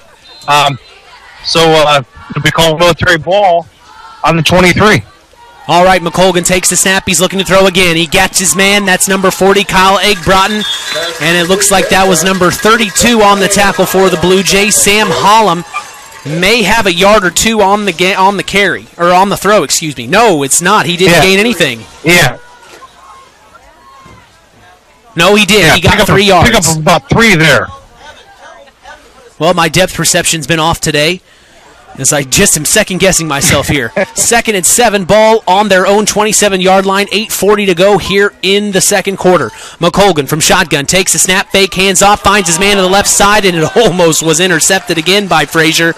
Boy, he likes throwing to number 40. That's Kyle Eggbrotten. We've called his name out several times this evening. He looks for Kyle. Yeah, he does. Again, Quentin Frazier there, North Judson doing a good job sometimes bringing him on the blitz, and that's twice now where he's dropped underneath that little curl route by Eggbrotten, who's the inside slot receiver to that trip side. And tell you what, Culver Military was lucky that wasn't another pick six by Quentin Frazier. 3rd and 7. McColgan from shotgun takes the snap. He's looking to throw after a fake handoff. He's got a Blue Jay all after him. He outruns a couple of Blue Jays. Now he's coming out to the right side. He's trying to get a couple of yards while he can. What a play. I thought he was going to get sacked by a couple of Blue Jays, as one may have come up hurt on that play. That's number 9. Trey McGowan. We sure hope he's all right. Looks like a wrist issue. Both of them were coming after him real fast there, Chris.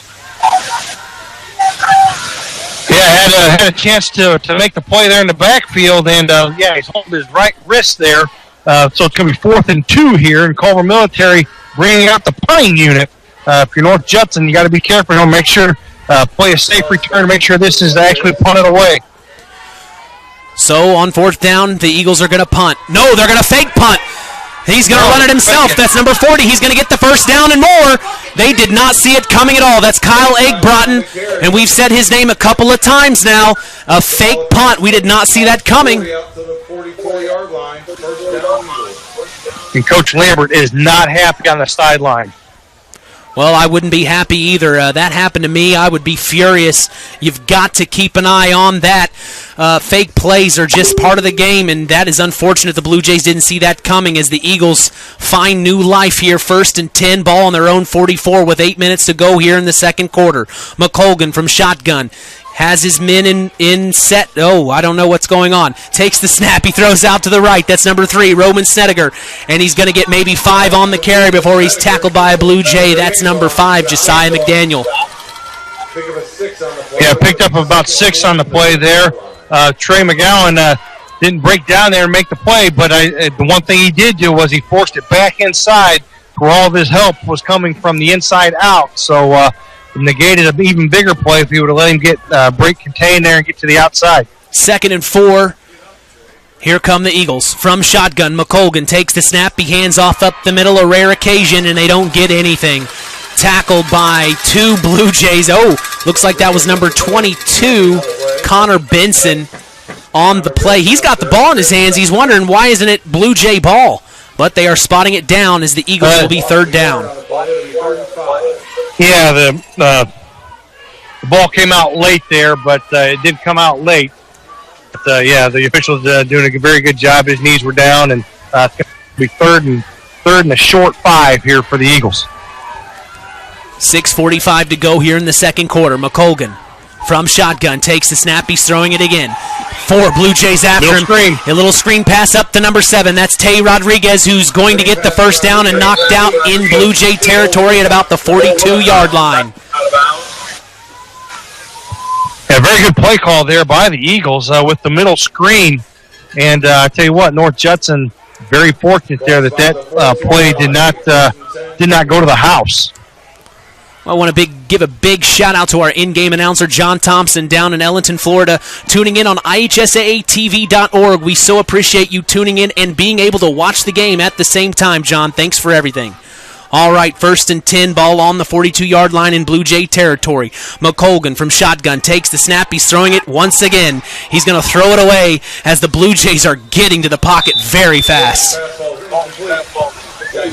Yeah, North Judson, their front 4 starting to provide some pressure there, and I think they're going to throw an intentional grounding here on Culver Military. That flag came out very late. Now they're going to talk it over. There was a receiver near the area, but that ball was thrown way out of bounds. So looks like talking it over, and whether or not he's going to pick it up or not, we'll see. Well, here's the official call. Intentional grounding. So that's going to be a 5-yard penalty from the spot and a loss of down. So that's a huge penalty on Culver Military. Boy, that is not good news for the Culver Military Academy Eagles. That is not something you want to see there. They had it in Blue Jay territory. Now it's flipped back on the other side in their own 44, 45-yard line, it looks like.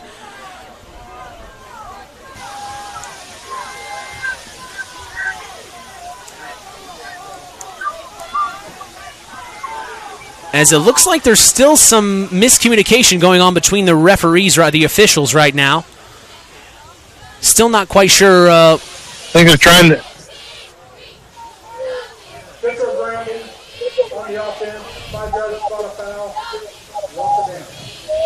Okay. So, trying to figure out what down it is. So, I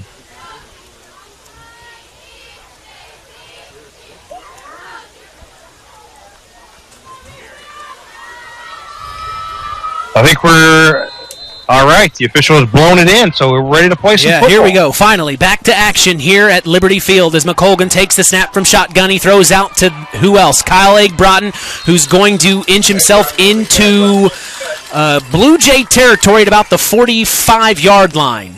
Jackson Boyd on the stop. Yeah, Jackson Boyd on a stop there for the Blue Jays, so it's going to be 3rd and 14 here for the Eagles. 6:07 left in the second quarter. North Judson up 13-3. If you're just joining us, a very good, very physical football game here. And all of the points that have been scored, all 16 of them have been hard fought. So McColgan, he's in shotgun once again. 3rd and 14, and there's flags on the play already. False start. Yeah, Egg-Broughton there. False start against the Eagles. Egg-Broughton there in the slot position. Just was trying to get an early jump there on the route, and got called for the penalty, so back it up 5. Now it's going to be 18 for the Eagles. Well, big shout out to one of our sponsors, Joas Nepp, for tuning in. Nepco Crane and Equipment Services. We appreciate you tuning in live right now as the Blue Jays lead the Culver Academy Eagles 13-3. The Eagles are on offense. Here comes Michael McColgan from shotgun. The quarterback takes the snap. He's going to throw. He's looking left. Oh, he's got Blue Jays all over him as he's going to be... Ball's loose, but they are calling it dead as he was sacked on the play by 3 Blue Jays. I don't even know who to give the sack to on that play, Chris. There were 3 Blue Jays all over him on that play. Yeah, and I tell you what, probably a good thing they did call that down because North Judson had a scoop and score right there. It looked from my vantage point that ball was out early and was just bounced around in the pile there, and it ended up squirting out. So Culver Military here going to line up the punt on 4th and 27. So we'll see if they punt. They're going to be definitely watching what they do here as they are going, in fact, to punt. The punt is cleaning up away as it goes out of bounds at about the 32-yard line, as it will be Blue Jay football with 5 minutes to go here in the second quarter. Today's sports broadcast is brought to you by Dairy Queen of Winamac. We thank them for being part of the community and supporting local high school sports. We also appreciate Mark's Body Shop in Knox. They're proud to be part of the broadcast this evening. If you ever need collision repair or semi and RV repairs, contact Mark at 574-772-7003. And finally, tonight's broadcast is brought to you by Nepco Crane and Equipment Services, specializing in mobile crane service. Call Joe Nepp at 1-800-590-2272 for all your residential, commercial, and agricultural crane needs. Aldrich Harper, the senior quarterback for the Blue Jays, under center, takes the snap and hands off to Brock Benson, who gets maybe 2 to 3 yards on the carry. So 4:48 left here in the second quarter. North Judson up 13-3. They have all 3 timeouts, and they do get the ball to start the second half. So something to keep in the back of your mind. Culver Military had burned a timeout there in the first quarter, so they have 2 remaining timeouts. All right, I will definitely remember that. You're right, they called that one early on. As Harper takes the snap under center, he hands off to Benson again as he's going to try to get the first down, and it looks like he's going to get it. They really like to rely on Brock Benson. Yeah, Yeah, they do. He's the first option in that triple option. So, again, you got to be disciplined when you face a triple option football team.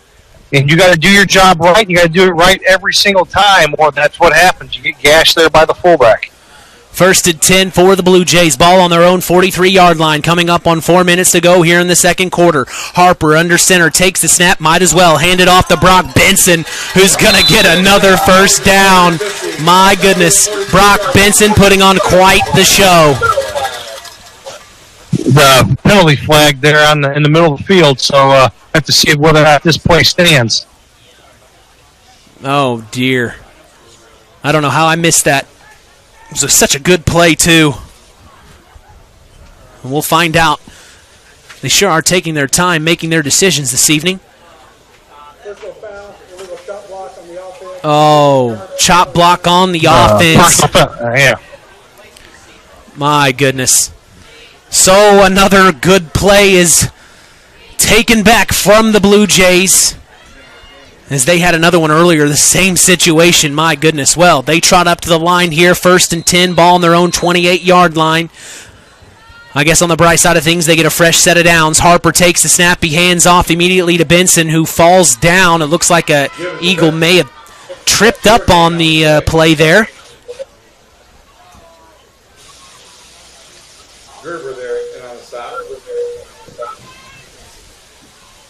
Yeah, so second and eternity here for North Judson.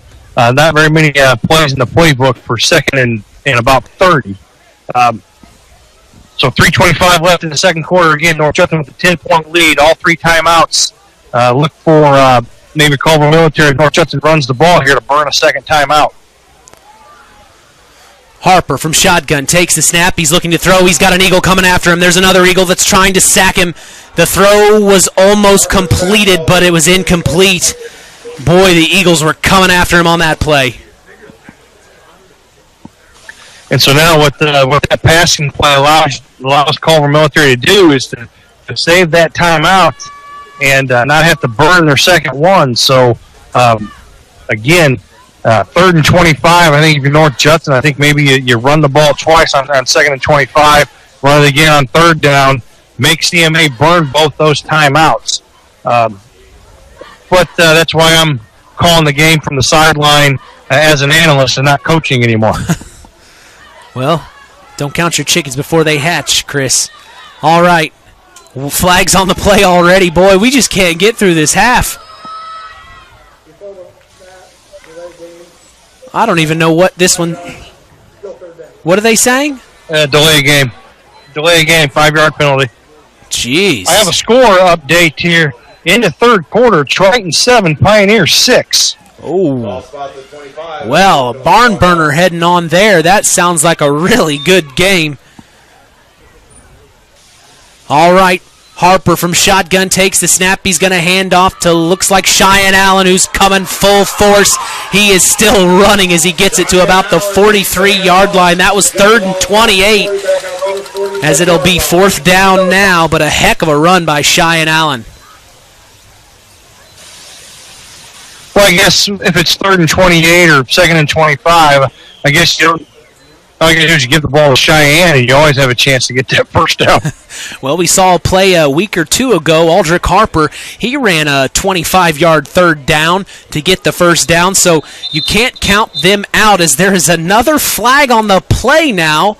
I don't know what in the world is going on right now. Alan Clem in the white hat flew the yellow flag in the air.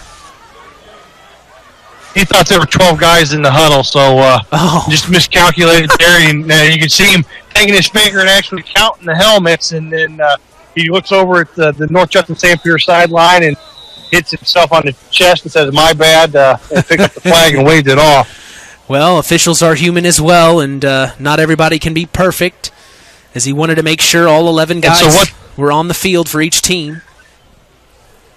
And that actually benefited North Judson throwing the flag like that because that reset the play clock. And since it was a run, North Judson was able to take another 25 seconds off the clock. And now North Judson going to call a timeout here and see what they're going to do here on 4th and 10.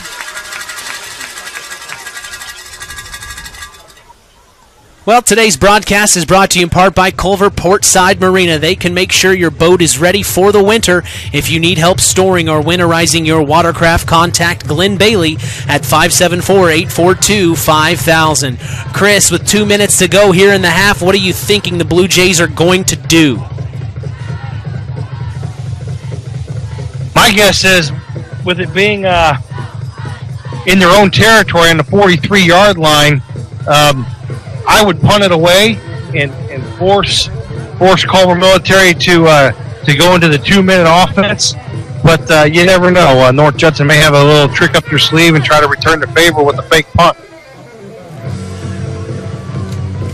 Again, that's why I'm on the sideline now as an analyst, calling it as I see it instead of trying to make those decisions. It's a lot easier doing this job. Well, it's a lot more fun, that's for sure, Chris. As we are getting ready for football action again here in North Judson, we're so glad for you joining us. As I hear so many whistles on the play, I don't even know what's going on anymore, Chris. I am completely lost. Yeah, I don't know who called this. It was like another timeout was called, and I didn't see who actually called this. North Judson called the timeout to see what, kind of see how CMA was going to line up there. North Judson lined up the punt, so kind of makes you wonder what Coach Lambert may have up his sleeve. Well, 13-3 here in North Judson as we're coming up on the 2-minute mark here in the second quarter, the first half action. We're so glad you've joined us. Stick around for the Standard Plumbing, Heating, and Air Conditioning halftime show. We'll go over some statistics from today. Also, hopefully, some scores around the area as Chris McGowan, our sports analyst down on the sideline, is getting all the inside information tonight. I'm Mitch Columbia up here in the booth. So glad to be here for you. The tradition continues here on Kankakee Valley Broadcasting as WKVI Sports has been part of this area's tradition in football and all sports for quite a long time. So glad to continue that as we are getting ready for football action. A score update real quick from Community Field over in Knox in the second quarter. Knox leading LaVille 7-6. Well, we didn't see that coming as it is homecoming there in Knox as the kick is up and away for the punt, and it is fair catch. It was a fair catch call by number 3. That's Roman Snedeker, as it will be on the 18-yard line with 2 minutes to go here for the Culver Eagles. Yeah, a lot of gamesmanship going on there, and just to be able to pump the football with all the timeouts and just the game within a game here between these two coaching staffs.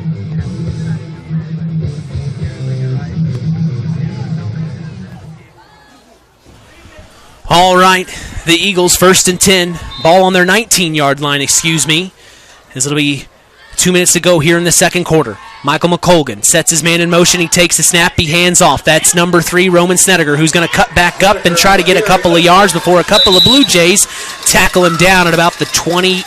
Well, may have lost some on this play, Chris. Did he? Yeah, he lost a couple of yards there. So North Judson coaching staff there after that play looking at Coach Lambert, wanted to know if they wanted to maybe burn one of their 2 timeouts and try to get this ball back deep in Culver Military field position. So McColgan from shotgun, he has done most of his work from there tonight as he takes the snap and rolls out to his left. He's got a Blue Jay after him. He finds his man. It's thrown over the left side, and number 32 for the Blue Jays, that is Sam Hollum, who gets a tip on the pass to make it incomplete. It'll be 3rd down for the Eagles. Yeah, Culver Military very lucky that ball wasn't picked off. Rolling out to his left and throwing back to his right. Very tough to do, but again, very impressed with the arm strength here of this sophomore quarterback from CMA. So it'll be 3rd and 12 for the Eagles as the defense for the Blue Jays has shown up on this drive especially, trying to close out the first half the way they want it to. Michael McColgan, sophomore quarterback, and there is a delay of game on the play. He wasn't paying attention to the play clock.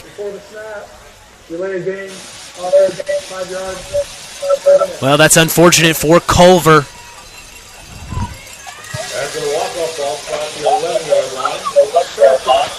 So again, that pass play allows North Judson to keep a timeout in the pocket, in their back pocket. So look, if Culver Military runs the ball here, look for North Judson to call a timeout and get the ball back with one timeout with about a minute left in this second quarter. McColgan takes the snap from shotgun. He's got a roll out to his left. He's looking to throw. He finds his man over the middle, trying to get to the first down. I didn't catch the number of who caught the pass. Number 3, that's Roman Snedeker. Maybe short of the first down, though.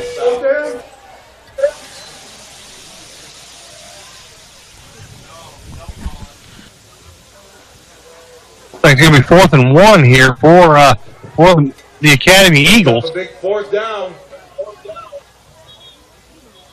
A minute to go here in the second quarter. Let's get loud.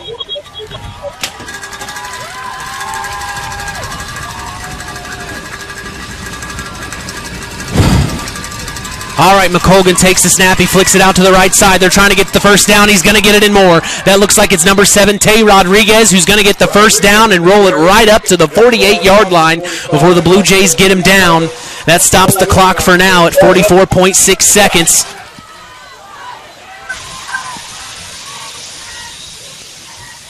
Yeah, again, big fourth down conversion there for the Eagles. 4th and 1, and Tay Rodriguez doing a very good job of picking up that first down. So 35.3 seconds left here in the second quarter, and I don't know what's going on here. Looks like there's a game clock time issue here. The ref wants to make sure the clock is set correctly.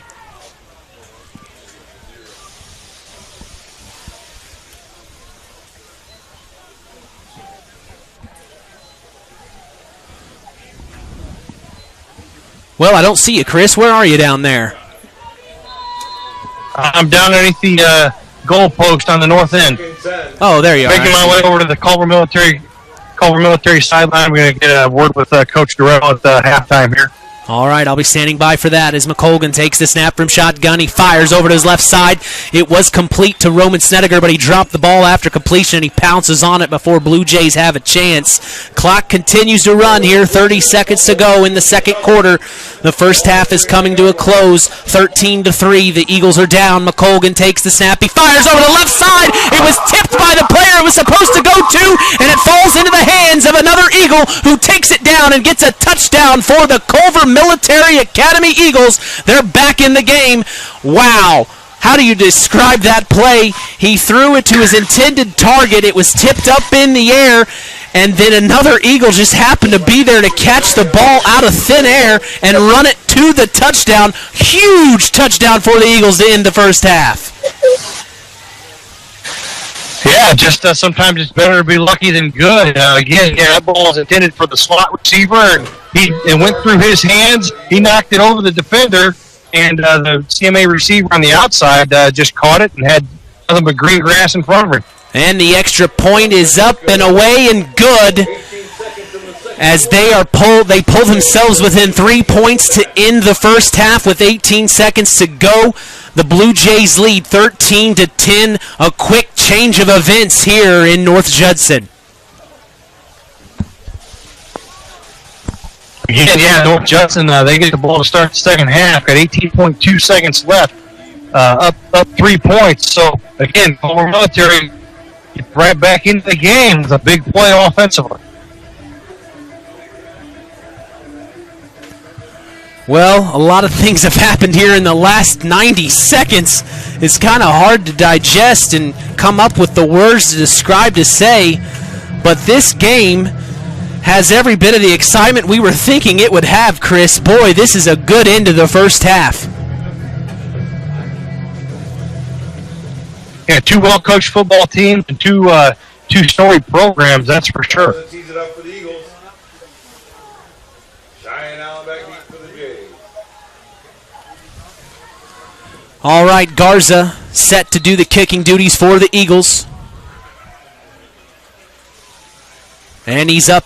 The kick is up and away. A deep kick Well, not really. Up to about the 20-yard line. It looks like that's Gabe Ellis who's going to return it. He gets it back to about the 30-yard line. He cuts back over to the right side. He's got a little more room as he's cutting back over to the left side. Now he's going up the middle. He gets it to about the 33, 34-yard line before it takes a pack of Eagles to bring him down. Gabe Ellis with a heck of an effort, as that will stop the clock at 2.6 seconds here in the first half.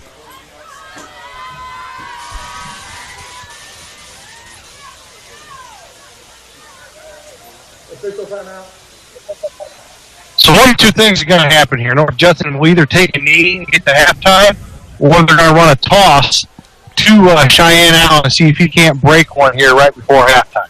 It looks like we have a Culver Eagle on the ground. The trainer's attending to him quickly to help him up off the field. Boy, you just hate to see that. Yeah. Hopefully he's okay. Yeah, number 20, Glenn Houghton there, looked like he may have just got an ankle rolled up on there. Walking off gingerly. Well, this will most likely be the last play of the first half, as the Blue Jays were up 10 points there until that crazy play by the Eagles to bring it to within 3 points. So we'll see what the Blue Jays do here as Aldrich Harper, the senior quarterback's under center. He sets his man in motion. He flips it out to Cheyenne Allen, who's going to do the last play of the half, and he's brought down at about the 46-yard line, as that brings our first half football action to a close here in North Judson, Indiana. Liberty Field, the home of the North Judson-San Pierre Blue Jays. They lead the Culver Military Academy Eagles 13-10. We're going to take a break and come back for the Standard Plumbing, Heating, and Air Conditioning halftime show. Don't go anywhere. You're listening to Kankakee Valley Broadcasting's WKVI. BP gasoline with Invigorate helps clean your engine and can give you more miles per tank. Excessive smiling, feeling more relaxed, taking more drives just because, volunteering for carpool twice in a row, and bragging to your friends about how you use our best fuel ever. To find out if BP gasoline with Invigorate is right for you, stop by your local station to discover our best fuel ever. Versus minimum detergent gas, average restored 3 to 5 miles per tank, based on fleet testing and based on what you drive and how you drive. High school sports brought to you by Zingo Express. Rick Rep 5-star in the Knox Bowl. It's time to fall into savings. Starts on Wednesday. Falls here. The Cadillac of premium ice cream. Hudsonville premium ice cream, 48-ounce cartons, assorted varieties, $2.99. Prairie Farms whole milk included with 1%, 2% or skim, $3.99 a gallon. Eckrich Fanks, bologna or cotto salami. Wander over to lunch meat case. You'll find each and every package you want at 3 for $5. Where's that 5-star? In the Knox Mall. Welcome to Marion University's newest location, Ancilla College of Marion University. Marion's newest campus location in Plymouth is your home for an on-campus college experience. From living in the dorms to being a collegiate student-athlete, Marion University is ranked 3rd most innovative Midwest university by U.S. News and World Report. For more information about our 2- or 4-year degrees, go to www.marion.edu/Ancilla. That's www.marion.edu/Ancilla. Ladies and gentlemen, please direct your attention. Welcome to the Standard Plumbing, Heating, and Air Conditioning halftime show on K99.3 FM. Here's Mitch Columbia. Welcome back to Liberty Field here in North Judson, Indiana, home of the North Judson-San Pierre Blue Jays. Mitch Columbia and sports analyst Chris McGowan on hand. We were hoping to get a word with head coach Andy Doyle, but of course I rushed things and go to break. We weren't able to get a chat with him. We'll try to get maybe a chat with Brett Lambert at the start of the second half a little bit later. But Chris, from what you saw in that first half, tell our listeners what in fact we witnessed here in that first half. A lot of action to dive into.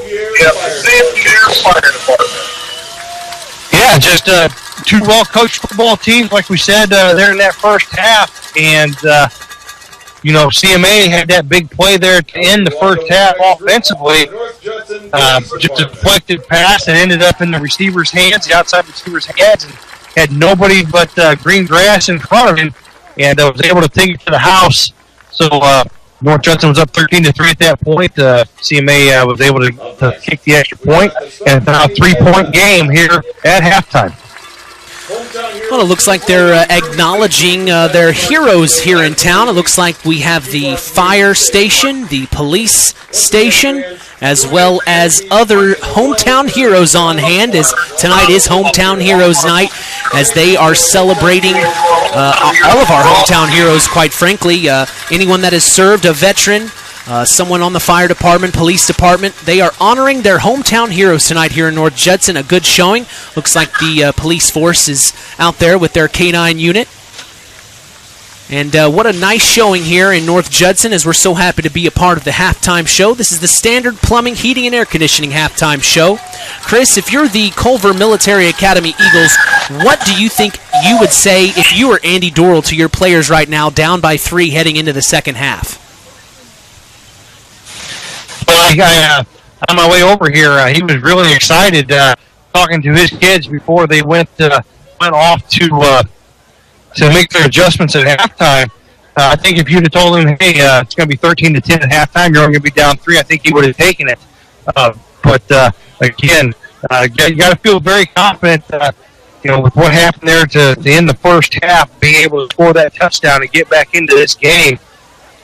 With about 25 seconds left to go in the second quarter. So, again, defensively, North Judson started to hammer that fullback there. So, again, you're going to have to talk to your defensive line. I'm sure that you're taking away the back and making North Judson truly read that triple option. Well, as we talk about the Culver Academy Eagles, head coach Andy Dorrell entered his 25th season this year. His staff, offensive coordinator Mike Kirshner, defensive coordinator Sam Maverick, and the other assistants, Paul Patrick, Kevin Dante, Andy Stratty, Andrew Melshin, and Ed Kelly, Kevin Van Horn, and Patrick Mulkerin. They've had quite the season thus far, facing a lot of tough opponents. This is a really tough schedule. We talked a little bit earlier. They faced Indianapolis Tech in Week 1. They won that game 17-14. Then an unfortunate loss to Mishawaka Marion 3-21, Chris. 6-44 versus Hanover Central. They lost that game and lost 14-28 to Hobart the following week. Last week they played Brebeuf. 13-49 was the final score. So I'd say you're exactly right, Chris. The fact that they're going into the second half only down by 3 points, you've got to be pretty excited to be an Eagle. And like we said, we really hope to get a word with Andy Dorrell, but unfortunately we didn't make that happen. We'll try to get a word from head coach Brett Lambert of the North Judson-San Pierre Blue Jays into the start of the second half. And who knows, maybe we'll have a chance to stop and talk with Andy as well. We'll see how timing works out here. As we're going to take a quick break and come right back, you're listening to the Standard Plumbing, Heating, and Air Conditioning halftime show, as tonight's broadcast is brought to you by Standard Plumbing, Heating, and Air Conditioning. If you are uncomfortable in your home, give third-generation owner Brian Hammond a call at 574-936-4660, serving the local area since 1936. We'll be right back. Don't go anywhere. You're listening to Kankakee Valley Broadcasting's WKVI. Since 1936, Standard Plumbing, Heating, and Air Conditioning have always taken pride in doing the job right. Third-generation owner Brian Hammond and his family have always set the standard when it comes to taking care of all your heating and cooling needs. Making your home a comfortable home is the absolute top priority. If you are uncomfortable in your home, give them a call at 574-936-4660. Follow them on Facebook. Let Standard Plumbing, Heating, and Air Conditioning help you take control of your comfort. Collins Insurance Agency in Knox has done it again. They have earned the distinction of preferred agency partner from the Western Reserve Insurance Company. Ain't touched this. So what does that mean for you? Collins Insurance Agency provides themselves of taking care of its community. That means providing the best insurance that keeps you and your family safe in a time of need. And with this honor, Collins Insurance Agency looks forward to providing Stark surrounding counties the best customer service you and your family deserve. Collins Insurance Agency in Knox, living the golden rule by treating you like family.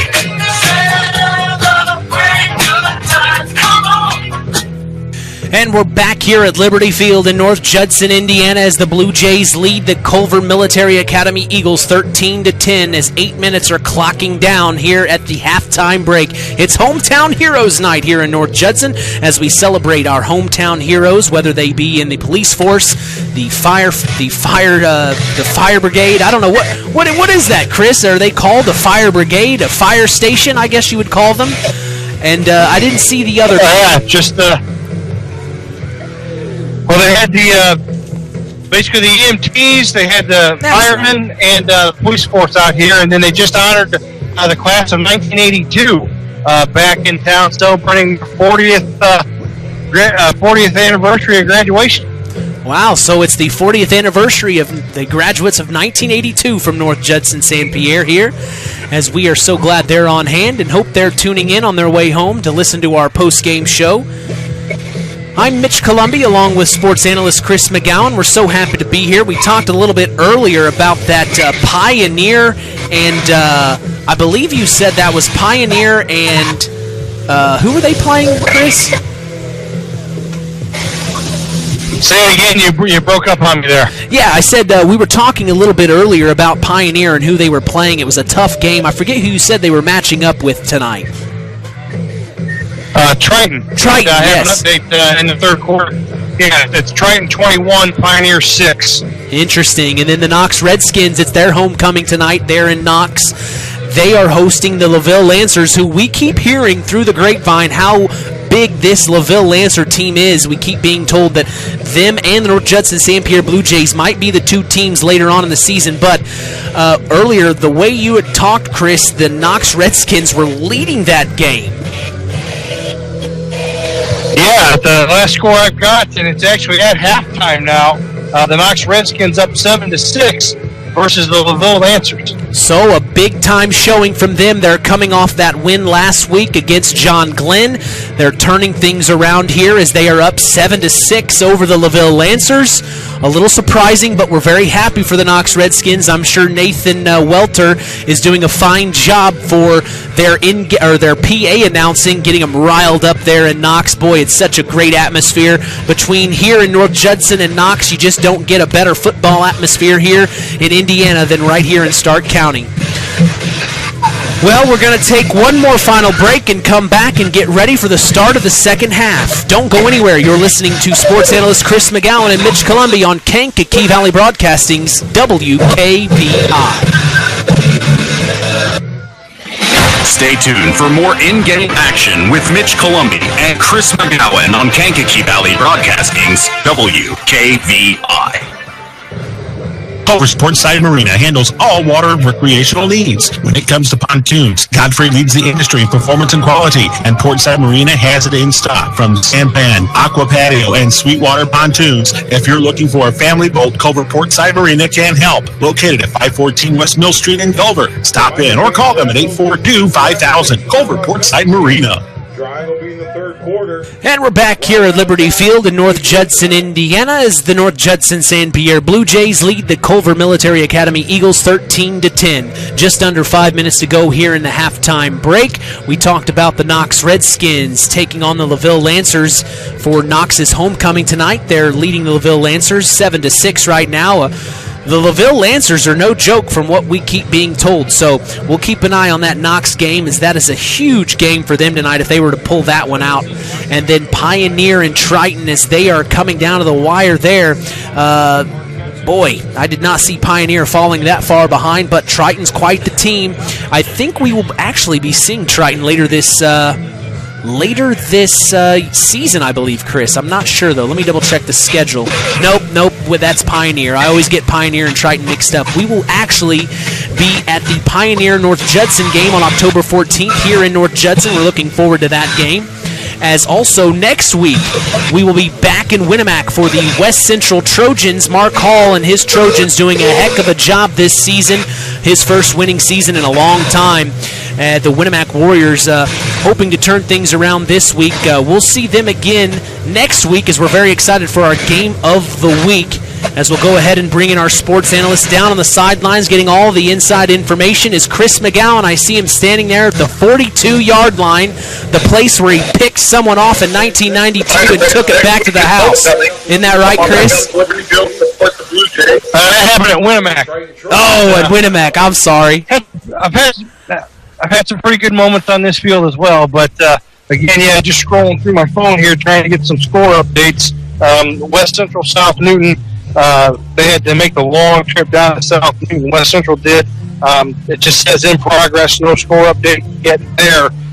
Trenton was in a tight game with Pioneer, still kind of tight, but they put a couple scores on late in the fourth quarter to go up 21-6.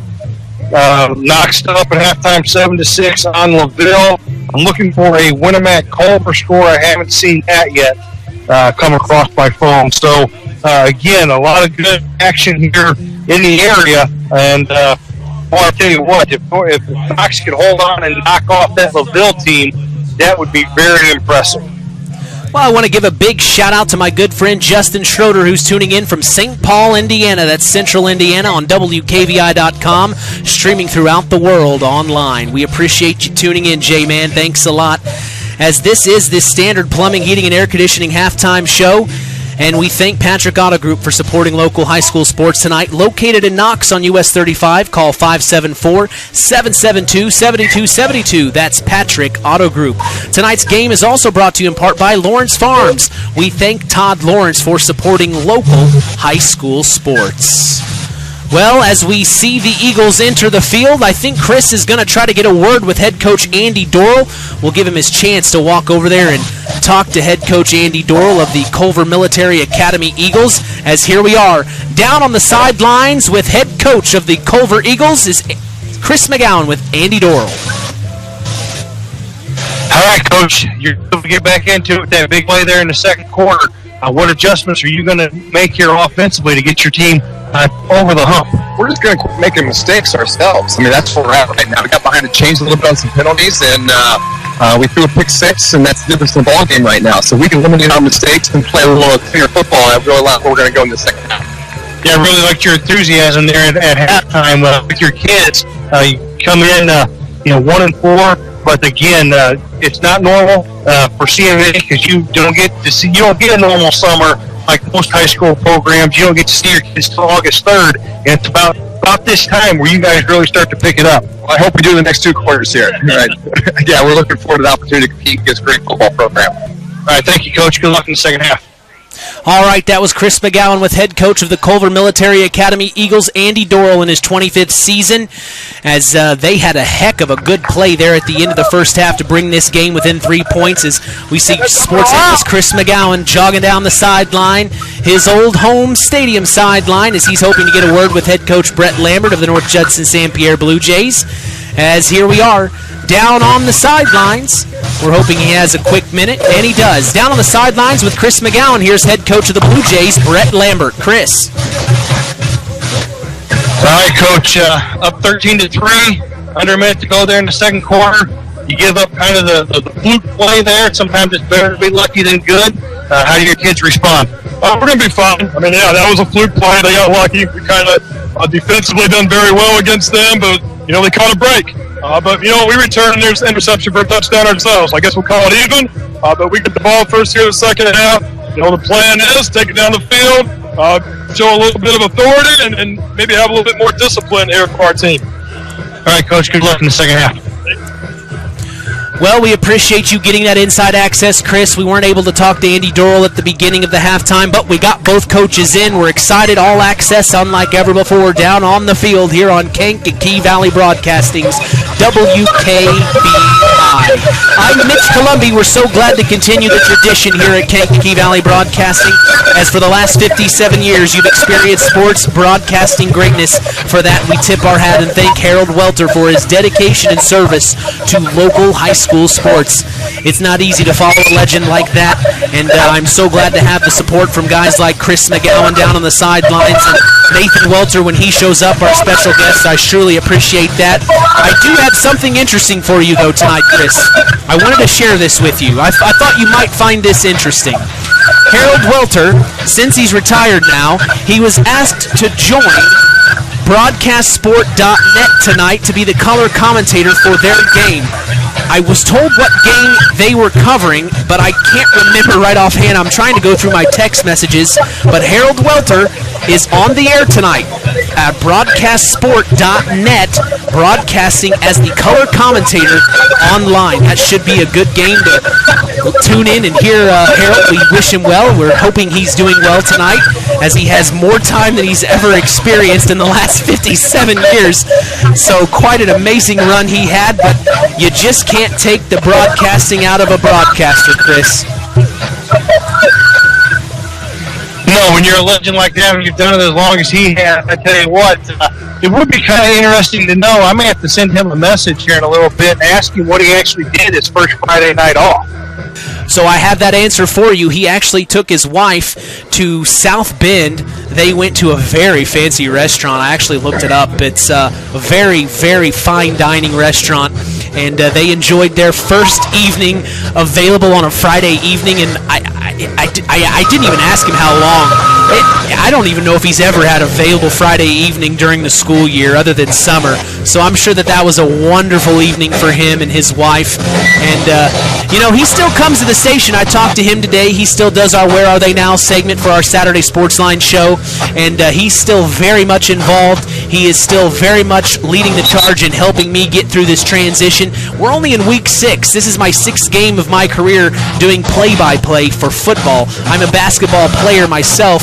I played basketball in high school, so I'm not a football-savvy guy. I just know football from playing Madden or watching NFL on TV.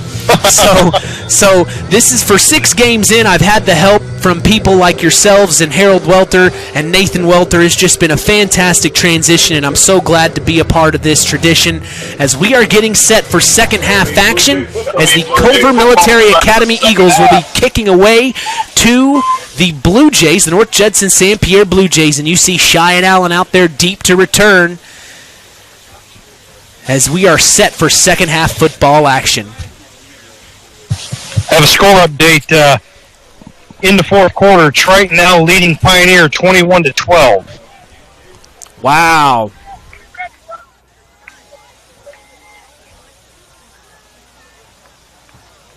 Yeah, wow, that's unprecedented right there. I did not see that coming. All right, 13-10 to start the second half.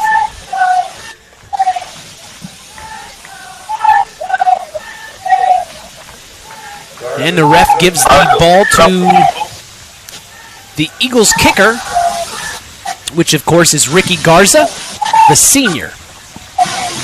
He is set to kick this one away as the Blue Jays are ready to return. And here come the Eagles. The kick is up. Oh, it's an onside kick by the Eagles. And they may have it. No, the Blue Jays pick it up off the ground. It fumbled around, but they pounce on it before the Eagles have a chance as the Blue Jays are going to get this one in great field position at about the 42-yard line.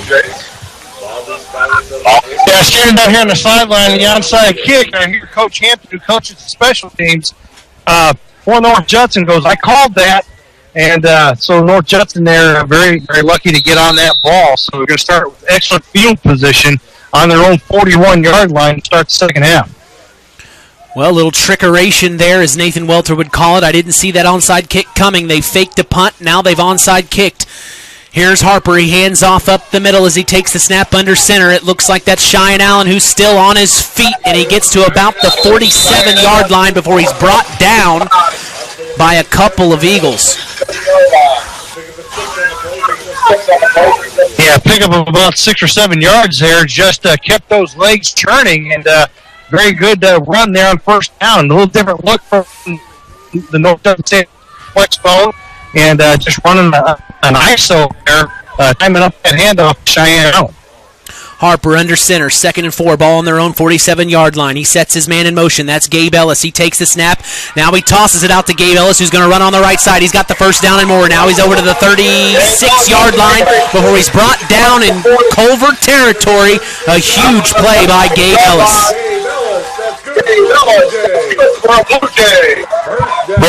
Sounds like, Coach Lambert at halftime really read his team pretty well there. 2 plays, a big first down, and North Judson on the move here in Culver military territory. So we just passed the 11-minute mark here in the third quarter, 13-10. The Blue Jays lead, 1st and 10, ball on the 36-yard line. Like Chris said, it's in Culver territory. Harper from shotgun. He's ready to take the snap. He does. He hands off. That's Cheyenne Allen, who's going to barrel his way forward and get about 4 or 5 yards. Another good run from Cheyenne Allen. Again, North Judson right now doing a very good job on first down, staying ahead of the chains. Going to be second and a very short 4 yards for North Judson.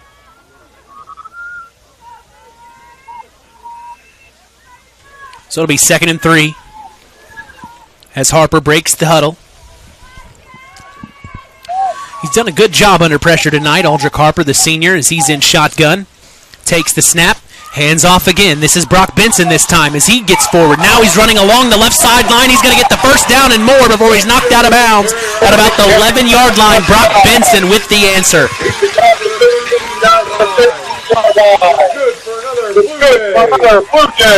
So again, 4 plays, 2 first downs, big chunks on first down, and even bigger chunks on second down. So North Judson really got this snowball rolling downhill offensively, and again, Culver military back on their heels defensively. All right. Harper from shotgun, 1st and 10, ball on Eagle 13-yard line.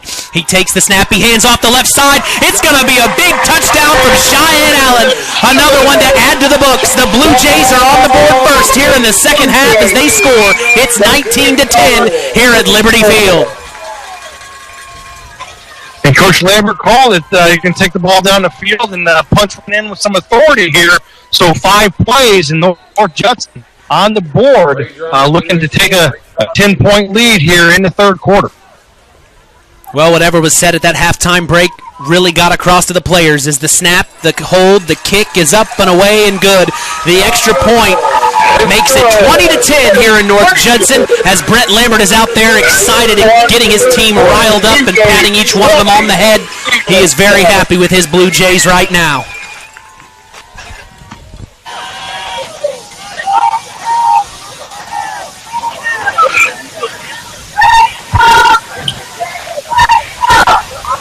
Yeah, big extra point there. Again, makes it a 2-possession game here for the Blue Jays with the lead 20-10. And trying to listen to Coach Hampton there talk to this kickoff team about getting down and covering this kickoff, not allowing a big play, trying to pump up these kids on the kickoff team. It's exciting. Well, as I look down on the field from here at the press box, Chris McGowan, our sports analyst, is right down there in the middle of everything.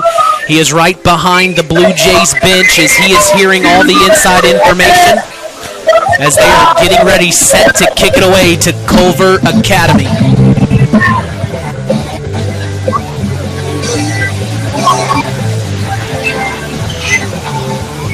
Well, you look over across the field, you see the Culver Academy faithful showed up. Not really what they wanted to see so far here in the second half, but they are here to support their Culver Eagles.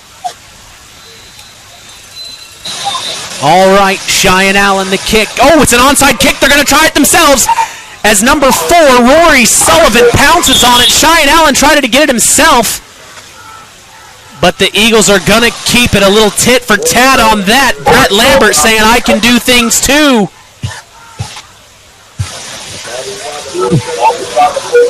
Yeah, turnabout's fair play there. Just heard one of the sideline guys here from North Judson say that behind me. And he's exactly right. And why not? You got all the momentum going your way if you're North Judson. And if you recover that, look out. So we've had 2 onside kicks to start the second half. A lot of excitement here in North Judson as we continue football action here in Week 6. Just under 10 minutes to go in the third. McColgan takes the snap from shotgun.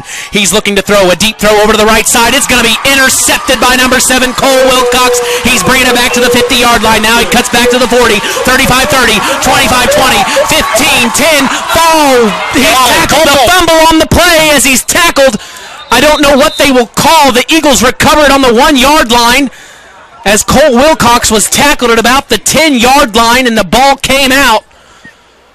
It looks like they may spot this on the 1-yard line, and they are giving it back to the Eagles as he throws an interception. Wilcox takes it all the way back to about the 10-yard line. He's tackled by an Eagle before the ball gets loose. The Eagles pounce on it, and they will be on their own 1-yard line. Boy, this is crazy. 2 onside kicks, an interception, almost another pick six. This is incredible. Give Culver Military all the credit in the world. They didn't give up on it and was able to chase Colt Wilcox down and punch that ball out from behind. Yeah, I agree. Great hustle from the Culver Eagles, the Culver Academy Eagles, doing everything they can as they're from their own end zone. Oh, McColgan took the snap from shotgun. He threw over to the right side. It went right through the hands of the receiver, and it was almost intercepted again. Wow. Yeah, that ball went through about 3 sets of hands before it ended up on the North Judson sideline. So, again, after all that, we are now 2nd and 10 from inside the 1-yard line in Culver Military territory. So, from their own end zone, Michael McColgan, the sophomore QB, takes the snap. He flicks it out to the right side. That's Tay Rodriguez, who almost was tackled in the end zone for a safety. He barely gets out and runs out of bounds at about the 2nd-yard line. It'll be 3rd down.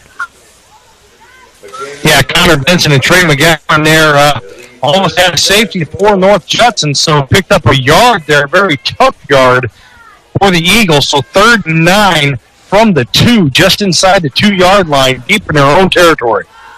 Yeah, this is beyond deep. I would never want to take a snap from this deep in my own end zone. I'd be scared to death. As Michael McColgan is standing proud and tall, he takes the snap. He's going to run it himself up the middle. He cuts back to the left side. He may have it to about the 8-9-yard line. There's a couple of Blue Jays who are going to tackle him down. Looks like that might be the 8-yard line. It'll be 4th down coming up next. So if nothing else, at least that gain there on 3rd down, it gives you a little bit more room to get this punt off if you're Culver Military. But again, hey, they faked it in the first half. You got nothing to lose. On paper, you're not favored to win, but you're deep in your own territory. I would think that you'd have to punt this. I would agree. I would think they need to punt. I would want to punt here, but we will see as we cannot make decisions this evening. Both coaches are throwing us for a loop. As the snap is away, the kick is barely up clean. As he does, it bounces to about the 44-yard line before the Eagles touch it. There at about the 43, 44-yard line, it'll be Blue Jay football. 44-yard line, 1st and 10, Blue Jays.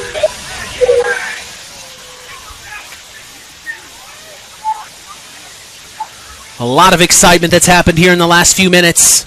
We're so glad you've joined us here on Kankakee Valley Broadcasting's WKVI and on IHSAATV.org, wherever you are. Thanks for joining us. We've got sports analyst Chris McGowan down on the sidelines getting all the inside information. I'm up here at the booth. My name is Mitch Columbi. We're so glad to be here for you.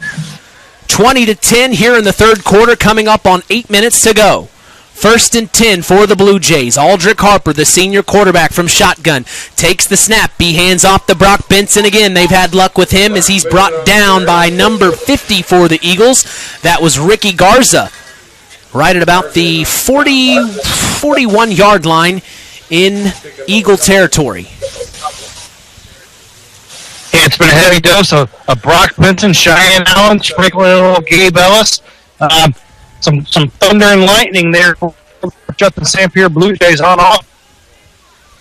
Well, right now is where you'd want to put your foot down if you're the Blue Jays. If you're the Eagles, you really need a stop here. Harper under center takes the snap. There's flags on the play. Benson up the middle. He's going to get the 1st down, but we will see what the flag is. And it's like North Judson had 2 guys in motion at the same time, so that play will come back. That might be illegal shift there. 2 guys in motion at the same time. So may be the 3rd penalty tonight on the Blue Jays. You hate to have penalties that bring those plays back. That's unfortunate. Illegal shift on the offense. 2-minute movement. The illegal shift on the offense is what they're calling. After penalty, ball spot the 46-yard line. Second 13 for the Jays. All right. 2nd and 12. Aldrich Harper, under center, sets his man in motion, takes the snap. He keeps it himself after he fake hands off up the middle. He gets it about the 30, the 25-20, the 15-10. He's knocked out of bounds by number 17 of Culver. That was Evan Gerber, his saving touchdown tackle as Aldrich Harper was full head of steam heading to the house. Yeah, very good read there on the triple option by Aldrich Harper again. And I tell you what, North Judson, you just can't key on one kid because Brock Benson has had a big game. Aldrich Harper's had a big game. Cheyenne Allen's had a big game. Gabe Ellis has had some big runs. Just very tough to defend.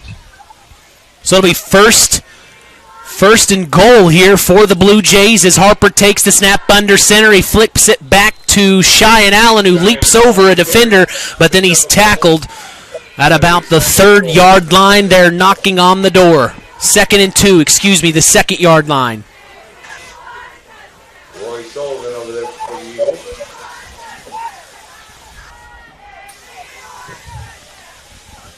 So again, North Judson looking to take command here. 55 left in the 3rd quarter, up 20-10. This is the exact start that you wanted if you were North Judson.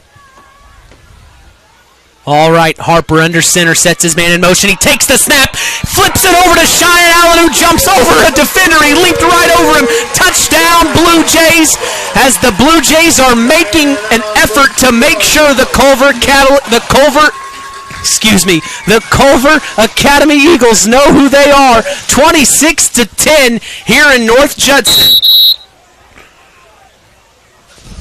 And Rory Sullivan there went after the legs of Cheyenne Allen. He just hurdled the defender there for the score. Snap, hold, kick, up, away, and it doinks off the right side upright. No good from North Judson. So it'll stay 26-10 over the Culver Military Academy Eagles as we are 6 minutes and 41 seconds to go here in the 3rd quarter. 2 big scores from the Blue Jays.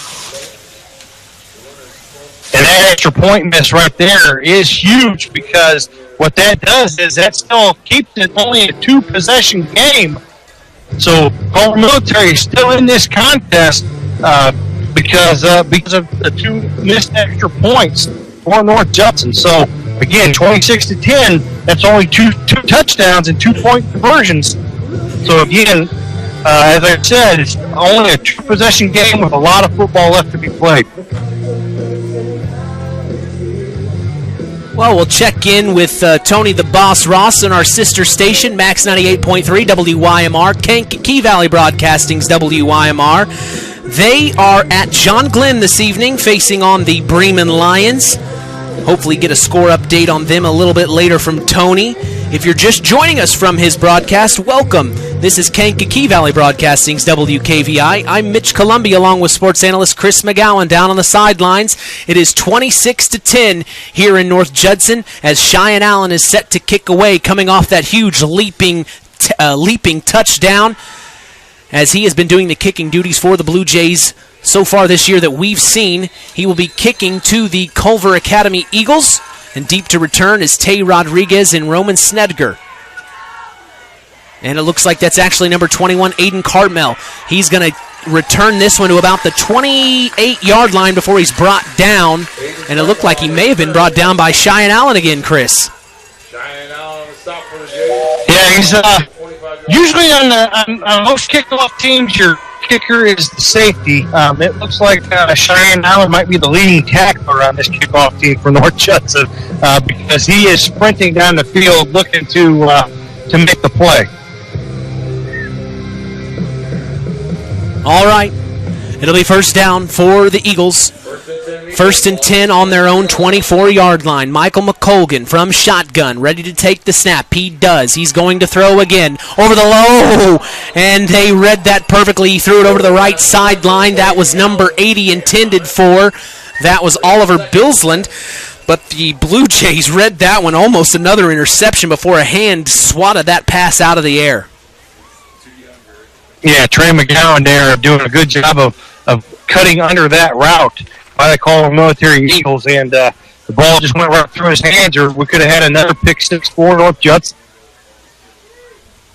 2nd and 10, ball on the 24-yard line still. McColgan from shotgun takes the snap, he hands off up the middle, and there's Quentin Frazier for a huge stop. I don't even know if they got maybe 2 to 3 yards on the play. I tell you what, from where I was standing, that looked like that play was going to gain a lot more than it actually did. That hole closed in a hurry. Your coach Durrell on the game show talking about how this defense flies around, and that play was very evident of that because I thought Rodriguez was going to gain at least 10, 15 yards on that carry. 3rd and 8, McColgan from shotgun takes the snap. He's throwing. No, he's keeping it himself. He's trying to run. A Blue Jay had him, but no, he gets away. He's trying to fight him way towards the first down before he stopped at about the 35-yard line. The play is dead. I don't know if he got the first down or not. And they are moving the chains. Yeah, moving the chains there, and that was just a called quarterback draw right there, and very good play called by the Eagles. So a fresh set of downs here for Culver Military, something they desperately needed offensively. So 1st and 10 for the Eagles in a much-needed play on that last one, as they are 1st and 10, ball on their own 36-yard line with 5:30 to go here in the 3rd quarter. Michael McColgan from shotgun. He takes the snap. He looks to throw out to his right. He finds his man. That's number 40. Kyle Eggbrotten before he's tackled. It looked like that was Trey McGowan on the play again. They may have 8 on the reception, I believe. 8 yards. Tell you what, the Culver Military done a job here with Eggbrotten, number 40. Found something that they like against this North Judson defense with a matchup there, because they have targeted number 40, Kyle Eggbrotten, quite a bit here tonight. The Eagles have put together a good couple of string plays here as it's 2nd and 2. Ball on their own 44-yard line as the clock continues to roll. McColgan takes the snap from shotgun. The pocket collapses as he's taken down. That is number 14 for the Blue Jays, C.J. Sanchez, the freshman, 6'4", 241 pounds. Boy, that kid's got a bright future. It is, and a big second down stop there for North Judson. So now 3rd and short here for CMA, and again, starting to feel a few raindrops here in the 3rd quarter. 3rd and 2 as the raindrops fall. Ball on the 44-yard line with 4:15 to go here in the 3rd quarter. Michael McColgan takes the snap from shotgun. He hands off. That's Tay Rodriguez, who is tackled by number 9 of the Blue Jays. That's Trey McGowan. And I'm sorry, that tackle earlier was by Cole Wilcox. I got Trey McGowan and Cole Wilcox's number mixed up. My apologies. Cole Wilcox on the tackle earlier. This last play, though, Trey McGowan with a big stop, as it will be 4th and 4 here. Again, Culver Military, about this same field position early in the first half, ran a fake punt. So if you're North Judson, you got to play it safe. The punt is up and away. No one is deep to return this one, as they're just going to let the ball roll out of bounds. They wanted to protect to make sure that it was not another fake play. The Eagles do, in fact, punt it away, as you see Brett Lambert talk to his senior quarterback, Aldrich Harper, giving him what he needs to take this drive forward. I'd say the Blue Jays really want to score here to consider this game over early as possible. Yeah, you get a touchdown here. And, you can, definitely the probability of a winning percentage for North Judson greatly magnifies, obviously. But a big defensive series here for the Eagles if they want to stay in this game. 1st and 10 for the Blue Jays. 3:22 to go here in the 3rd. Ball on their 22nd-yard line. He takes the snap. It's Harper. He hands off to Benson up the right side. He keeps trucking forward as he had 2 Eagles on him, but it didn't matter. He got a first down all the way up to the 40-yard line. Huge run from Brock Benson. Now they're saying there's a flag on the play. My goodness. A late flag. Boy, every time the Blue Jays have a chance, the flag comes. Actually, they actually called it on the sideline against CMA. The first one was a warning there in the first half. The second one's actually a 5-yard penalty. So Brock Benson there, showing his strength, was just dragging defenders trying to tackle him. So a big run there on first down for the Blue Jays. So that moves the ball up to the 45-yard line as it's 1st and 10 here in the third quarter. Blue Jays up 26-10. A costly penalty for the Culver Eagles. As Harper from shotgun sets Gabe Ellis in motion. He hands off to Gabe Ellis as the snap hand. Here is Ellis. He may have 3 on the carry before he's brought down at about the 48-yard line. And I tell you what, North Judson having great success moving the ball on the ground. Look for them maybe to take a shot through the air. Culver Military getting very aggressive. Safeties are now not very far off the ball, so maybe look for North Judson here out of this flex bone set, maybe to run 4 verticals. Okay, 2nd and 6. Ball on their own 48-yard line, hoping to get into Eagle territory. Harper takes the snap. He keeps it himself after the fake handoff to Benson. He gets it into Eagles territory all the way to the 25-yard line. Now to the 20. Flags on the play. What else to expect? Huge run by Aldrich Harper, but let's save our breath. Let's see what this flag says. Kind of curious to see because I really didn't see anything.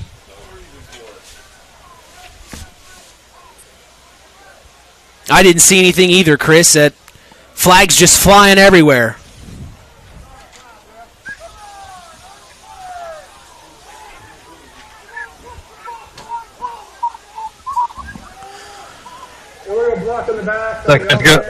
Block in the back on North Judson. Block in the back. My gosh, so where's this going to place the ball?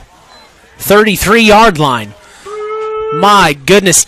Harper had that all the way down to at least the 16-yard line. This backs it up to about the 32. No favors for North Judson tonight. All right, 1st and 10 for the Blue Jays. Takes the snap from Harper. Here he goes. He hands off to Cheyenne Allen on the left side. They're going to get that 16 back real quick. I think he ran it on the left side. Cheyenne Allen, he gets it to about the 19-yard line, maybe the 20-yard line. Huge run from him. That's good for a Blue Jay. Right now, this North Judson offense is starting to wear down this Culver Military Eagle defense.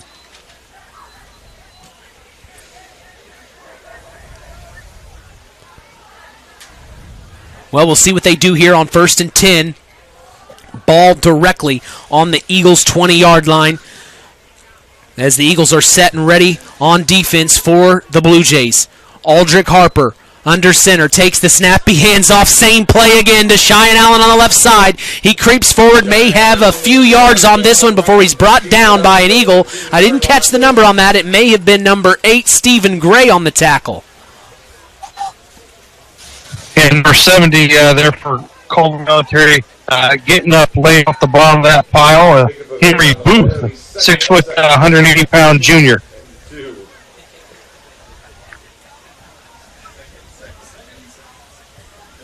1:35 to go here in the third quarter. 2nd and 2. Ball on the 13. Takes the snap, hands off to, it looked like Brock Benson with a huge truck forward. He gets all the way to about the 5-yard line before he's brought down by an Eagle. Yeah, I tell you what, Brock Benson doing a good job of getting low there and lowering his shoulder. And Foster Stockton, the 6'1", 170-pound sophomore, doing a good job of keeping his head in there and making that tackle. All right, Harper takes the snap. He hands off again, and the Eagles are going to stop this one real quick from anything happening.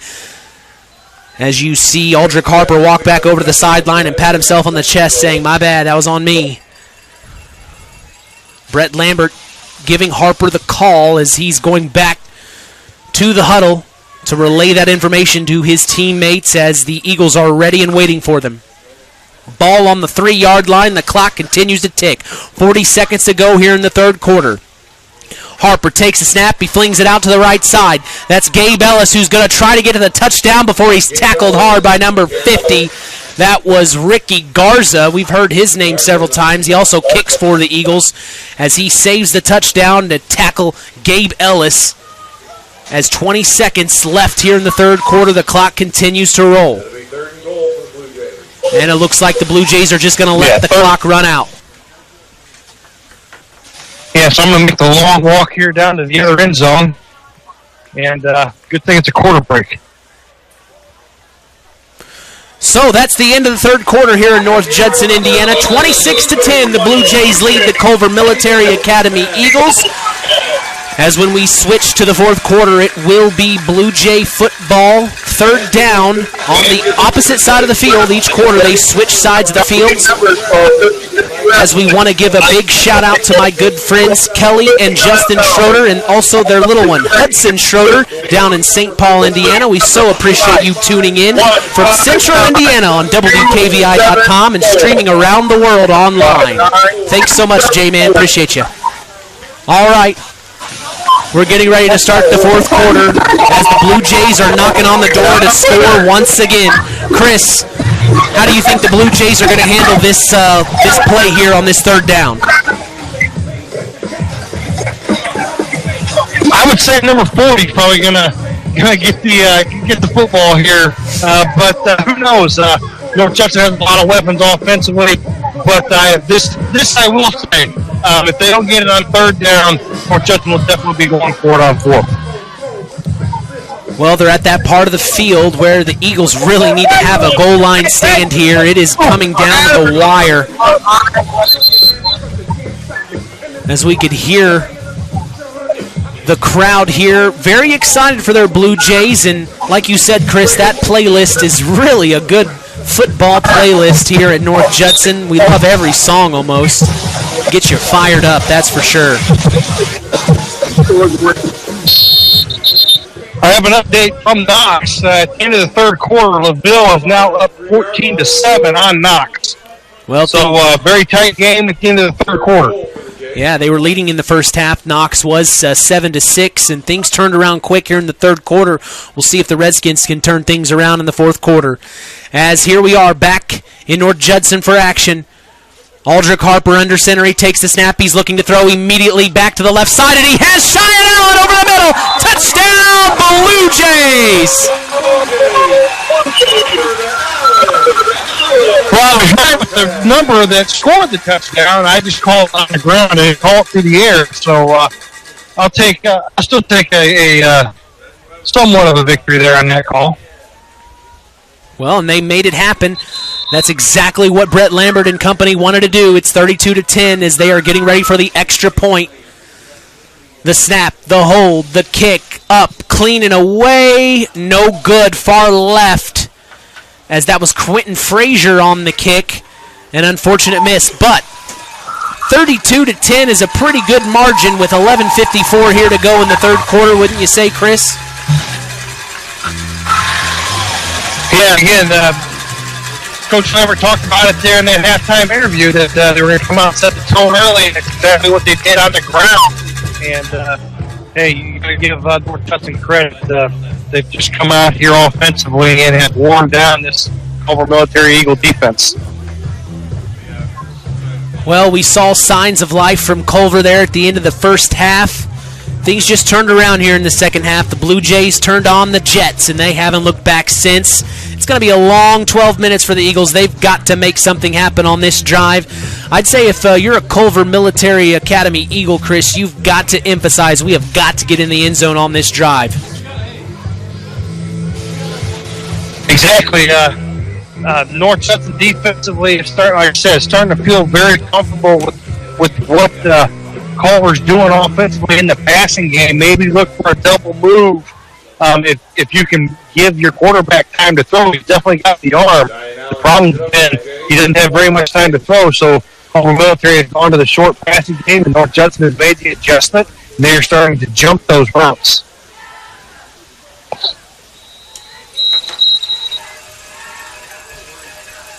All right, the kick is up and away. And it looks like they are going to return this from about the 10-yard line. He gets it back up to about the 22-yard line before Cheyenne Allen comes flying in. Now, remind you, Cheyenne Allen is kicking off. He is the first one down the field to get that tackle. That is unbelievable. A huge play by Cheyenne Allen, as that is the third time in a row where he has kicked off and been the first person to the ball. Got all that momentum going forward there, and just did a good job of making that play happen. I have a final. Triton defeated Pioneer 35-12.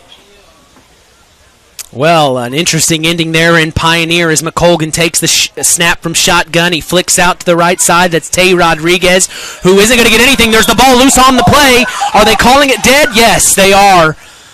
My goodness. A lot of excitement going on here.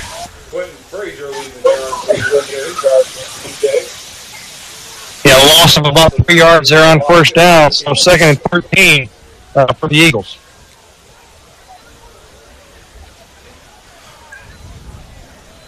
So not quite the first play you want to have here coming out into the drive. You lose 3 yards as the clock continues to roll here. 11 minutes to go in the fourth quarter. Michael McColgan, the sophomore quarterback for the Culver Academy Eagles. From shotgun, takes the snap. He's looking left. He finds his man. That's number 40, Kyle Eggbrotten, and he's closer to the first down. He gets it to about the 30-yard line before he's brought down by a couple of Blue Jays. That looked like that was number 5 on the play, Josiah McDaniel, and another Blue Jay I couldn't catch. As they do get the first down, they are going to move the chains. A good play from the Culver Eagles. So again, 10:45 left in the fourth quarter. North Judson up 32-10. Culver Military here. You may see a run play every once in a while just to keep the defense honest, but right now it's full pass mode here for the Eagles. McColgan in shotgun. Looks to pass again. He does. Over the right side. He's got someone deep over the right side. That's number 80, Oliver Billsland. And he is into Blue Jay territory as he's tackled by number 7, Cole Wilcox of the Blue Jays at about the 25-yard line. A huge pass play for the Culver Academy Eagles. Big-time play from Michael McColgan. Yeah, big throw there, and just a fade route by the Eagles, and good pass, good catch, good offense there by CMA. So a big chunky yardage gets them over into the Blue Jay territory, right where they want to be. Ball on the 25-yard line, 1st and 10. He takes the snap, the throw is up, and it's tipped up in the air and almost intercepted by a Blue Jay. That was number 7, Cole Wilcox again. Boy, he's everywhere tonight. Almost come up with the interception off the tip. And Michael McColgan, he throws that ball so fast, if the receiver gets a hand on it, sometimes if he doesn't catch it, it just gets tipped right up into the air as he is throwing bullets. That was actually Connor Benson, the linebacker for North Judson, able to get his hand on the ball. Oh, good. Thank you for correcting me on that, Chris, as McColgan takes the snap from shotgun, and he hands it off up the middle, and they're going to get the first down from Tay Rodriguez before he's tackled on the play, and I believe that was Cole Wilcox on the tackle that time.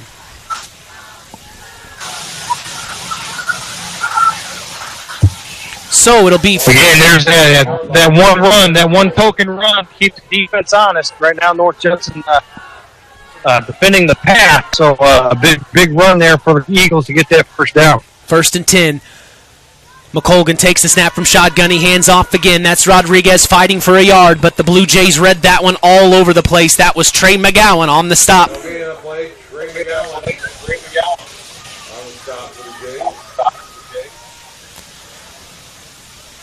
Yeah, good pursuit there by the North Judson-San Pierre Blue Jay defense, not allowing Rodriguez to get to the outside, kind of hemmed him in and used that sideline as an extra defender. All right, the Eagles break the huddle. They're ready to go as Michael McColgan is talking to his running back right now. He is in shotgun. It looks like that's Kyle Eggbrotten to his right. McColgan takes the snap. He's looking to run himself. He gets up to the right side. Now he cuts back left. No, he's going to the right side. He stays up onto may have the first down on this play. That was a hard one to describe as it was a fake handoff. He kept it himself, ran up the right sideline. And I'm not sure what they're calling now. Could be first and goal. That looks like another designed quarterback draw by the Eagles. So, again, first and goal here for the Eagles.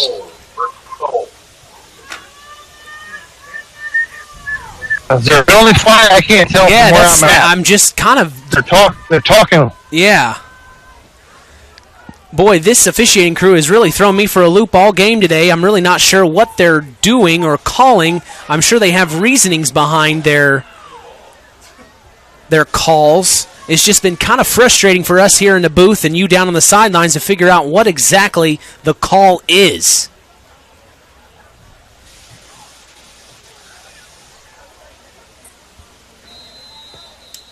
So after all that, it is going to be first and goal from what? About the 4-yard line, it looks like. 4-yard line. So first and goal for the Eagles. That's Tay Rodriguez to take the snap. He's going to keep it himself. And he gets out to about the right side before he's tackled by a couple of Blue Jays. That was Tay Rodriguez who took the snap. Was that a Wildcat? Yeah, it looks like the quarterback for Culver Military is actually sitting on the bench right now. Yeah, he is. McColgan. His helmet off, so I don't know what. I didn't see what had happened there. I'm not sure either. It looks like they have Tay Rodriguez who has slipped into the quarterback position now, and he's got Kyle Egg brought into his left as he takes the snap from shotgun. He keeps it himself, trying to run up the middle to get the touchdown, but no. The football is loose, and the Blue Jays pick it up. That is number 22 for the Blue Jays, Connor Benson, and they are calling it a fumble, I believe. It will be North Judson football as Tay Rodriguez for the Culver Eagles is having a tough time getting up off the ground. Boy, it looked like he was down, but the ball must have popped out before he hit the field as the Blue Jays get a turnover. The ball got punched out before he hit the ground, and North Judson there, Connor Benson, doing a good job of picking that up. And I actually thought he was going to scoop and score there, but again, great hustle by the Eagles to catch him from behind. And so North Judson turns CMA back there on defense. Well, they were so close to scoring on that drive. It's unfortunate, but the Blue Jays look to continue as they are rolling along. Aldrich Harper under center takes the snap and tosses it out to Gabe Ellis on the right side, and there's 3 Eagles there waiting on him to tackle. I don't know if he got a yard or not on that play. It wasn't much.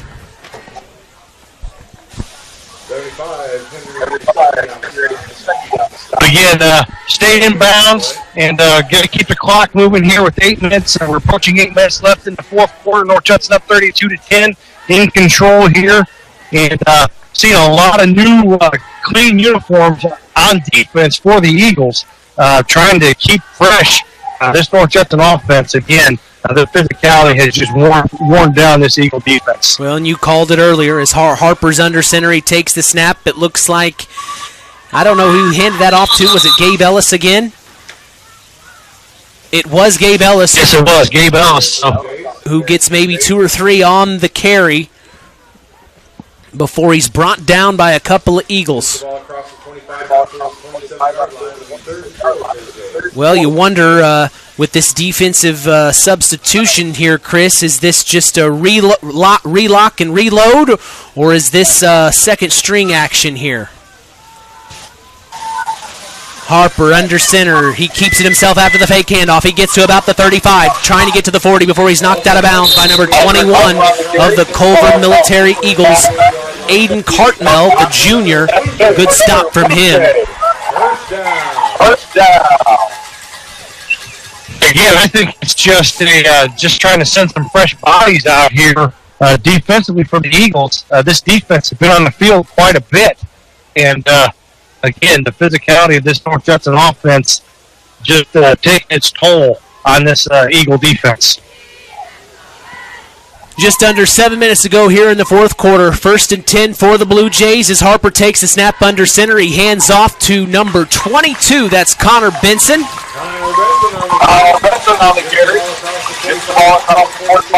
As he gets the ball across the 45-yard line, a 46-yard line is where the ball is spotted. It'll be 2nd and 2.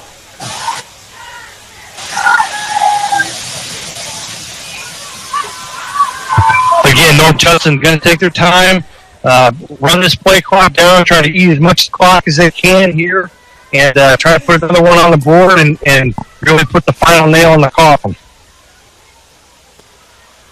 Aldrich Harper under center. He takes the snap. Now he's looking to throw. He does as he gets hit big time, and his intended receiver was number 40. That's none other than Cheyenne Allen. Harper took a huge hit while he threw, and the throw was just overreached for Allen to grab. Yeah, again, I think if Aldrich Harper had maybe one more second to be able to get his feet set, he kind of threw that off his back shoulder, just put as much on it that he could, and tried to let Cheyenne Allen run underneath that, but again, just a little about 2 yards too far downfield. So 3rd and 2 here for the Jays. Harper under center, sets his man in motion. He takes the snap, he hands off to number 22 again. That's Connor Benson, who may have the first down, and he does as he crosses over into Eagle territory. Ball on the 49-yard line. For another Blue Jay. First down.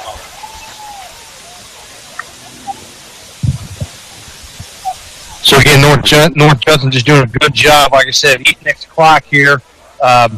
Got the ball to start this possession, I think just under 10 minutes, so they've already taken 3.5, 4 minutes off the clock on this one drive. So again, fresh set of downs, and North Judson's just going to do a lot of the same that they've done here, lining up in the I formations like some ISO. Harper takes a snap, he hands off to none other than Cheyenne Allen, who's going to get the first down and more before he's brought down by number 16.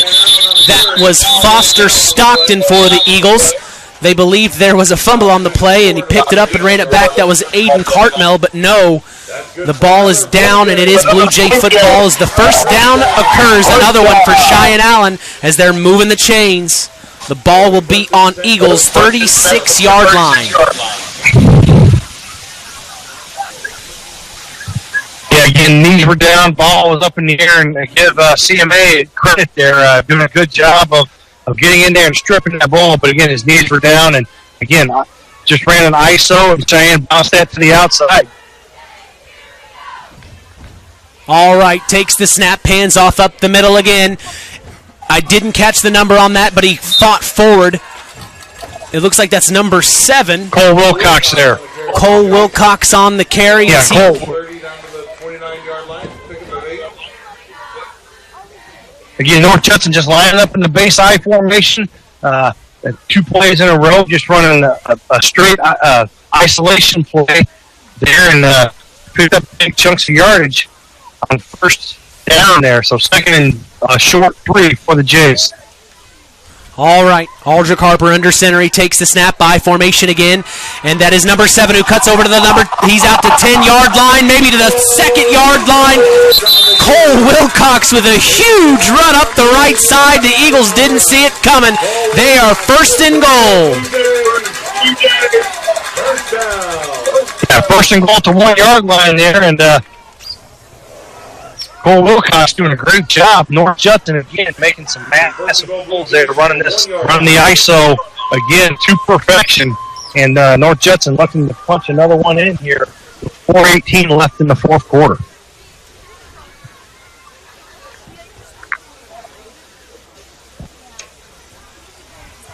All right, Aldrich Harper under center. I formation, he takes the snap. He hands off to Wilcox again, who tries to leap forward, but the Eagles are going to stop him short. They threw him all the way back to about the 8-yard line. But they're going to mark him at about the 1-foot line here. So 2nd and goal for North Judson with 3:45 left to go here in the fourth quarter. North Judson leading the Culver Military Eagles 32-10.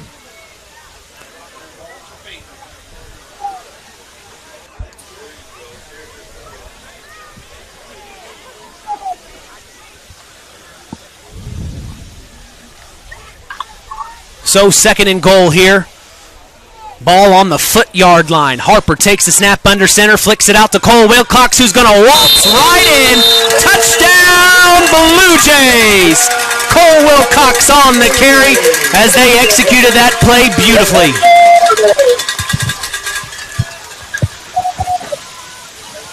Yeah, running the toss there, North Judson was hammering this Culver Military Eagle defense between the tackles there that entire possession. And decided to go ahead and see if they loosened up on the perimeter, and exactly what happened. So Cole Wilcox able to walk into the end zone. Snap, hold, kick, up, away, good!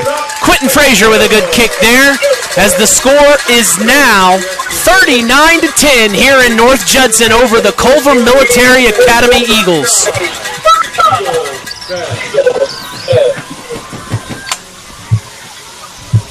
Just about 3:15. Yeah, North Judson.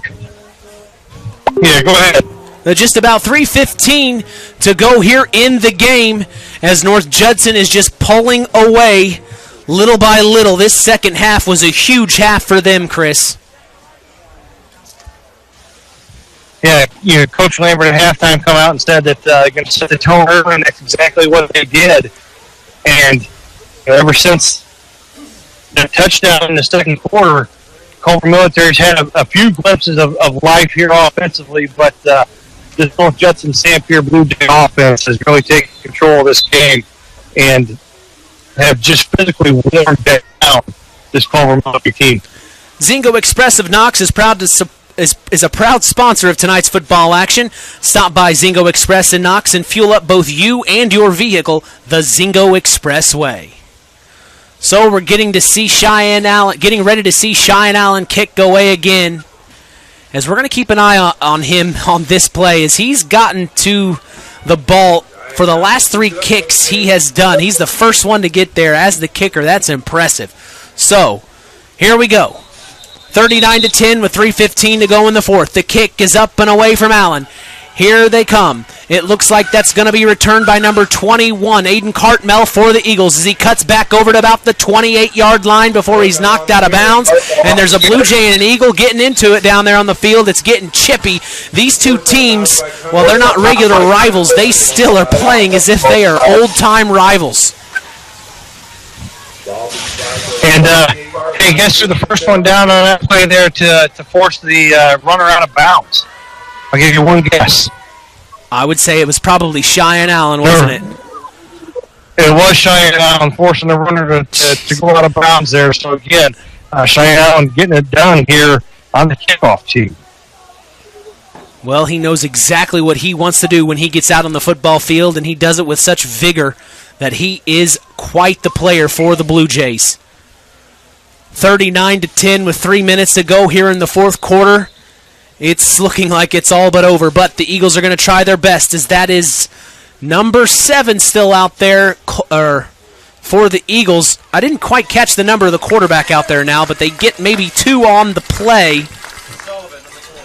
And it looks like that's Rory Sullivan taking over for the quarterback duties. I sure hope Michael McColgan isn't hurt over there, Chris. Boy, it's kind of an abrupt ending for him this evening.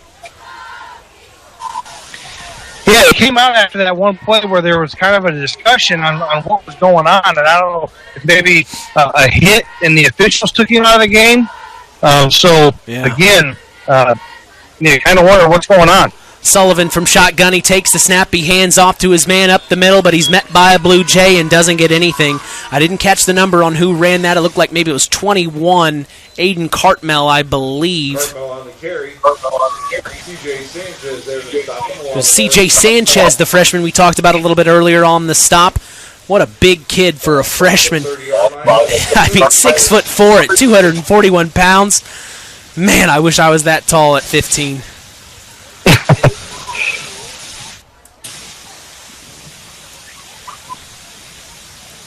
So the clock continues to roll as we're under 2 minutes to go here in the game, as it's 3rd and 8 for the Culver Military Eagles. As Sullivan in shotgun takes the snap, almost fumbled it, but he held on to it before he handed off to his man, and the Eagles stop him. It's going to be 4th down. I don't even think they got a yard on that play. So unfortunate. but the Blue Jays defense really stepped up here in the second half. Score update in the fourth quarter. LaVille now up 21-14 against Knox. Well, not much time left for Knox. They're going to have to figure something out here in the fourth quarter for them, as it is homecoming in Knox tonight. A very valiant effort, though. We keep hearing about that LaVille Lancer team, Chris, and the fact that Knox is only within a touchdown of them late in the game, that shows a lot of positivity for Redskins fans.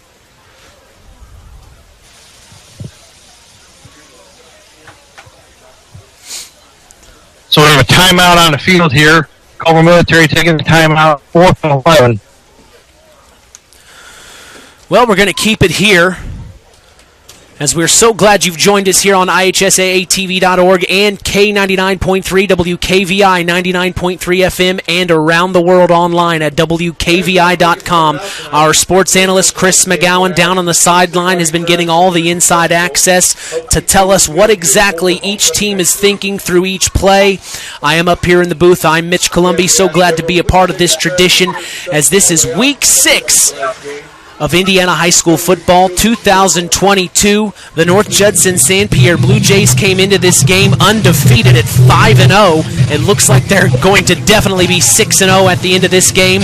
The Culver Academy Eagles, though, came into this game 1-4. They're unfortunately going to fall to 1-5 on the season. A tough season for the Eagles, as we've mentioned. They've played so many good teams so far in the season, and to play a North Judson team like this is not an easy one for sure. The snap is back to the punter. He fumbles the punt. As he fumbles the snap, the ball, he picked it up. He ran it over about the 20-yard line. Blue Jays chased after him, tackled him. The ball came loose. They grabbed the ball, and the ball is spotted down at about the 19-yard line in Eagle territory, where the Blue Jays will take over.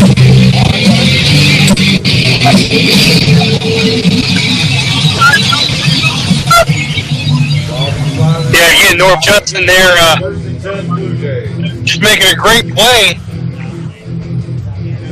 And North Judson just take a knee.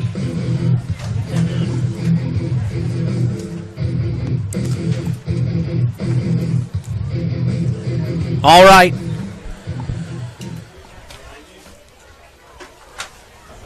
Just 47.7 seconds to go here in the fourth quarter, as the Blue Jays are going to wind this one out. And they are going to knee it, but that's not Aldrich Harper out there. I wonder who that is. I don't see the number. It looks like it's 89 for the Blue Jays. Is that Logan Radke, the senior? Great kid. Had a chance to talk to him a couple of weeks ago. He gave me the starting lineups for the Blue Jays, since I can't get that inside information from their coaches. Logan Radke, where there's a will, there's a way, Chris. That's Radke right. Takes the snap and he kneels, as the Blue Jays are going to win this one. Final score tonight will be 39-10 as the Blue Jays move to 6-0 on the season. A big win for them, a tough loss for the Culver Military Eagles, as they are 1-5 on the season. We've got a lot to talk about, as Chris McGowan is back up here in the booth for our Collins Insurance postgame show that is coming your way shortly. Don't go anywhere. You're listening to Kankakee Valley Broadcasting's WKVI. Howard's Marathon in Winamac has a reputation built on getting things done right. With 30 years experience as an ASE Master Auto Technician, Dean Wentz is the right choice for the auto repairs or service. From auto computer diagnostic checks to new batteries and tires, they can take care of it all. Howard's Marathon is a proud supporter of area high school sports and wishes all teams a great season. Howard's Marathon, 121 South Monticello Street in Winamac. Call 574-946-6894. Stay tuned for more in-game action with Mitch Columbi and Chris McGowan on Kankakee Valley Broadcasting's WKVI. Coke knows there's nothing better than the beat of the summer. The beat begins in a simple and mellow place, from low-key to hyped up. So we're helping you and your friends drink it all in with 100 days of the artist's experiences, tracks, and concerts with the best names in music all at Coke Studio. Drink, scan, and enjoy your Coke, so you never miss out on all the amazing offers we're dropping this summer. Welcome to the Collins Insurance Agency's post-game show. Let's get back to Mitch Columbi and Chris McGowan. Well, thank you for joining us here in North Judson, Indiana at Liberty Field as Mitch Columbi, myself, and Chris McGowan, our sports analyst, is on hand for the Collins Insurance post-game show. Chris, you were down on the field. You saw both sides of both Culver and North Judson. Tell me a little bit about the intensity down there, what you saw from each team. This is 6 weeks in, so we're full swing. This isn't week one where guys are a little light on their feet. We're full force into the season here. What'd you see from both the Blue Jays and the Eagles? I tell you what, both teams, basically North Judson finally imposed their will on this Culver Eagle football team. This game was won in the weight room. There's just the physicality of this North Judson-San Pierre football team. It's very impressive. But for 2 quarters, it's 13-10 at halftime, and North Judson just come out and just dominated the second half, scoring early on their first 2 possessions to really blow this open, and just the overall physicality of this North Judson football team, I think, was something that Culver Military could not overcome, obviously. Well, it was a tough-fought match. That first half, boy, I wanted to talk about that play at the end of the first half. A freak play. Brett Lambert, he called it a fluke. A fluke, really, where Michael McColgan threw to the left side, and it's hard to describe, really. It just was thrown to his intended receiver, and it skipped through the hands. It just deflected off the hands of his intended receiver, popped up in the air about 10-15 feet, where another Eagle was there just ready to catch it so effortlessly and run it into the end zone. That made it a 13-10 ball game. We thought that this thing was going to be really different in the second half. Yeah, again, just one of those things. Yeah, it goes through the receiver's hands and gets deflected over the Judson defender, and the wide receiver, the split wide receiver, the wide receiver for CMA catches it in stride. I mean, he was perfect. Yeah, he didn't even have to break stride and took it to the house. Had nothing but green grass in front of him, and cut that lead, that 10-point lead that North Judson had to 3 right before halftime, and you kind of wondered how North Judson was going to respond to that kind of a play right before half, and they came out and just took care of business in the second half. Well, it looks like we have a little bit of an update from the Knox-LaVille game there, Chris. What do we see? Yeah, under a minute to go in the fourth quarter, LaVille up 21-20. The last thing I got, Knox scored a touchdown, but I don't know if they missed the extra point or if they went for 2 and went for the win. So I'm waiting for an update here on my phone. And but right now it's 21-20 with under a minute to go in the fourth quarter at Community Field. Boy, what a game to watch there at the end if they went for 2 and didn't get it. Boy, what a heartbreaking way to end that homecoming game for Knox. But with a minute to go, we'll see what happens, as we are so glad to be here for you on hand at Kankakee Valley Broadcasting's WKVI Sports, as the North Judson-San Pierre Blue Jays beat the Culver Military Academy Eagles 39-10. We've got our Stark County Co-op play of the game. You're listening to the Collins Insurance post-game show, as Collins Insurance, taking care of all your insurance needs. That's Collins Insurance, supporting local high school sports. We'll be back for the Stark County play of the game after this. You're listening to Kankakee Valley Broadcasting's WKVI. Collins Insurance Agency in Knox has done it again. They have earned the distinction of preferred agency partner from the Western Reserve Insurance Company. Can't touch this. So what does that mean for you? Collins Insurance Agency provides themselves of taking care of its community. That means providing the best insurance that keeps you and your family safe in a time of need. And with this honor, Collins Insurance Agency looks forward to providing Stark and surrounding counties the best customer service you and your family deserve. Collins Insurance Agency in Knox, living the golden rule by treating you like family.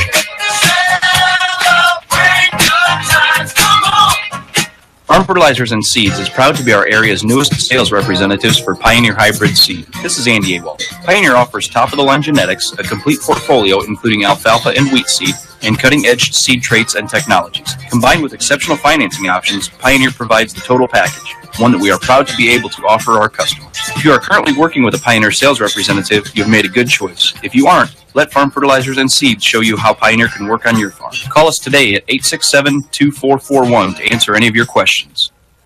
It's time for the Stark County Co-op play of the game. Now, let's return to the voices of WKVI Sports Director Mitch Columbi and Sports Analyst Chris McGowan.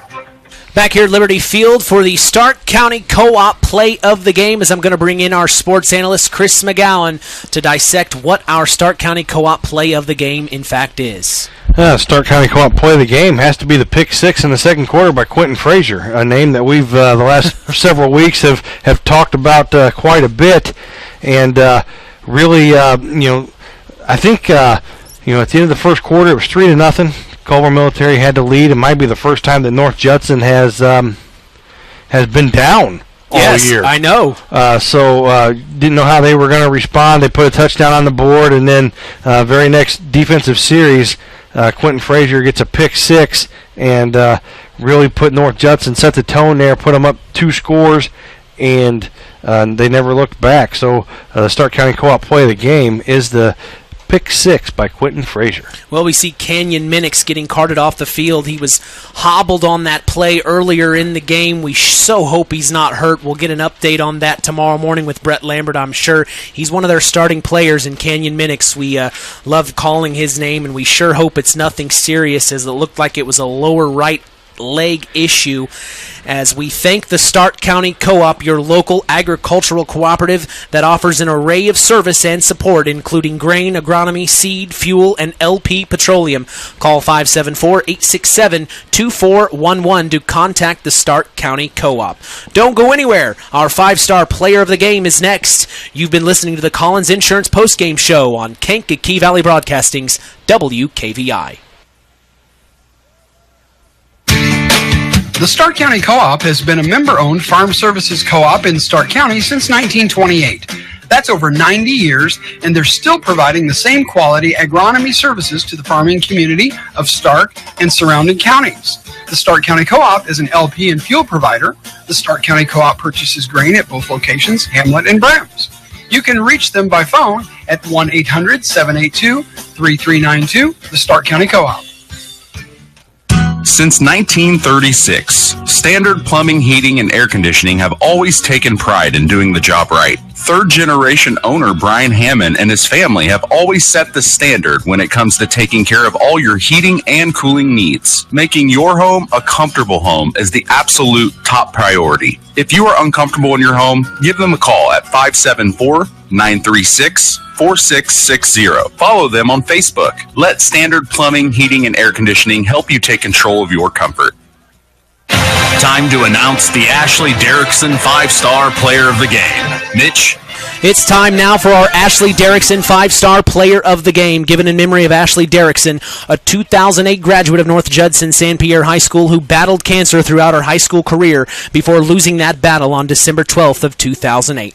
We'll tell you who's earned that honor after this word from 5-star. 5-star, the largest meat and grocery store in the area, focused on quality, value, and customer service. The 5 stars in the name of the store come from 5 family members of the original owners serving in World War II, each one represented by a blue star on a flag hanging in the front window of the family home. That's why even decades later, 5-star is known for its dedication to service. Now that dedication means savings for you. 5-star, one of the We Care stores, the area's largest meat and grocery store, focused on quality, value, and customer service. Located, you know where, in the Knox Mall. Well, it's time now for our 5-star player of the game as I bring in our sports analyst Chris McGowan to dissect the players and tell us who our 5-star player of the game is. Who deserves it, Chris? Well, I'm going to tell you right now, you're kind of splitting hairs when you talk about the North Judson-San Pierre offense because it's a 4 or 5 headed monster and it's evenly spread. So I'm going to go a different route tonight. So bear with me here. I'm actually going to go an offensive unit. Okay. Because that 5-headed monster or 4-headed monster the North Judson-San Pierre has wouldn't be able to do anything without the guys up front. I'm giving it to the big uglies tonight. Are you? The North Judson-San Pierre Blue Jay offensive line. So if I miss somebody, I apologize. But the starting lineup we had for the offensive line, Jacob Gebka, Kenyon Minix, Cole Kozakar, Tyler Barnhart, and Hunter Redlin. I'm going unit of the game, the offensive line. Those guys show up every day, put the time in, the effort in the weight room. They never get any love. And it is a term of endearment from me when I say big ugly. I love those guys up front because games are won or lost. In the trenches. In the trenches, absolutely. So our 5-star players of the game is that Blue Jay offensive line. Boy, I didn't see that coming. Last week you threw me for a loop when we did Quentin Frazier for a defensive player of the game. Now we're going for the whole offensive line unit. That's Chris McGowan getting all the inside access, winning it in the trenches. I like it. That's what we're going with tonight, and we appreciate your time tonight, Chris. Wherever you are, thank you for listening to Indiana High School Sports here on Kankakee Valley Broadcasting. We're so happy you joined us. And join us tomorrow morning on the Saturday Sports Line, the longest-running high school sports broadcast in Indiana. Chris McGowan, unfortunately, will not be there in the morning, but I will be on hand. We will have our area high school coaches on hand to catch us up on what happened tonight, as we will be going live at 9 a.m. Eastern tomorrow morning on 99.3 FM and streaming online at WKVI.com. From all of us here at KVB, we thank you for listening to Indiana High School Sports. For our in-game producer, Marilla Schaefer, our sports analyst, Chris McGowan, our in-game announcer, John Thompson, I am Mitch Columbi. The tradition continues. This is Kankakee Valley Broadcasting's WKVI.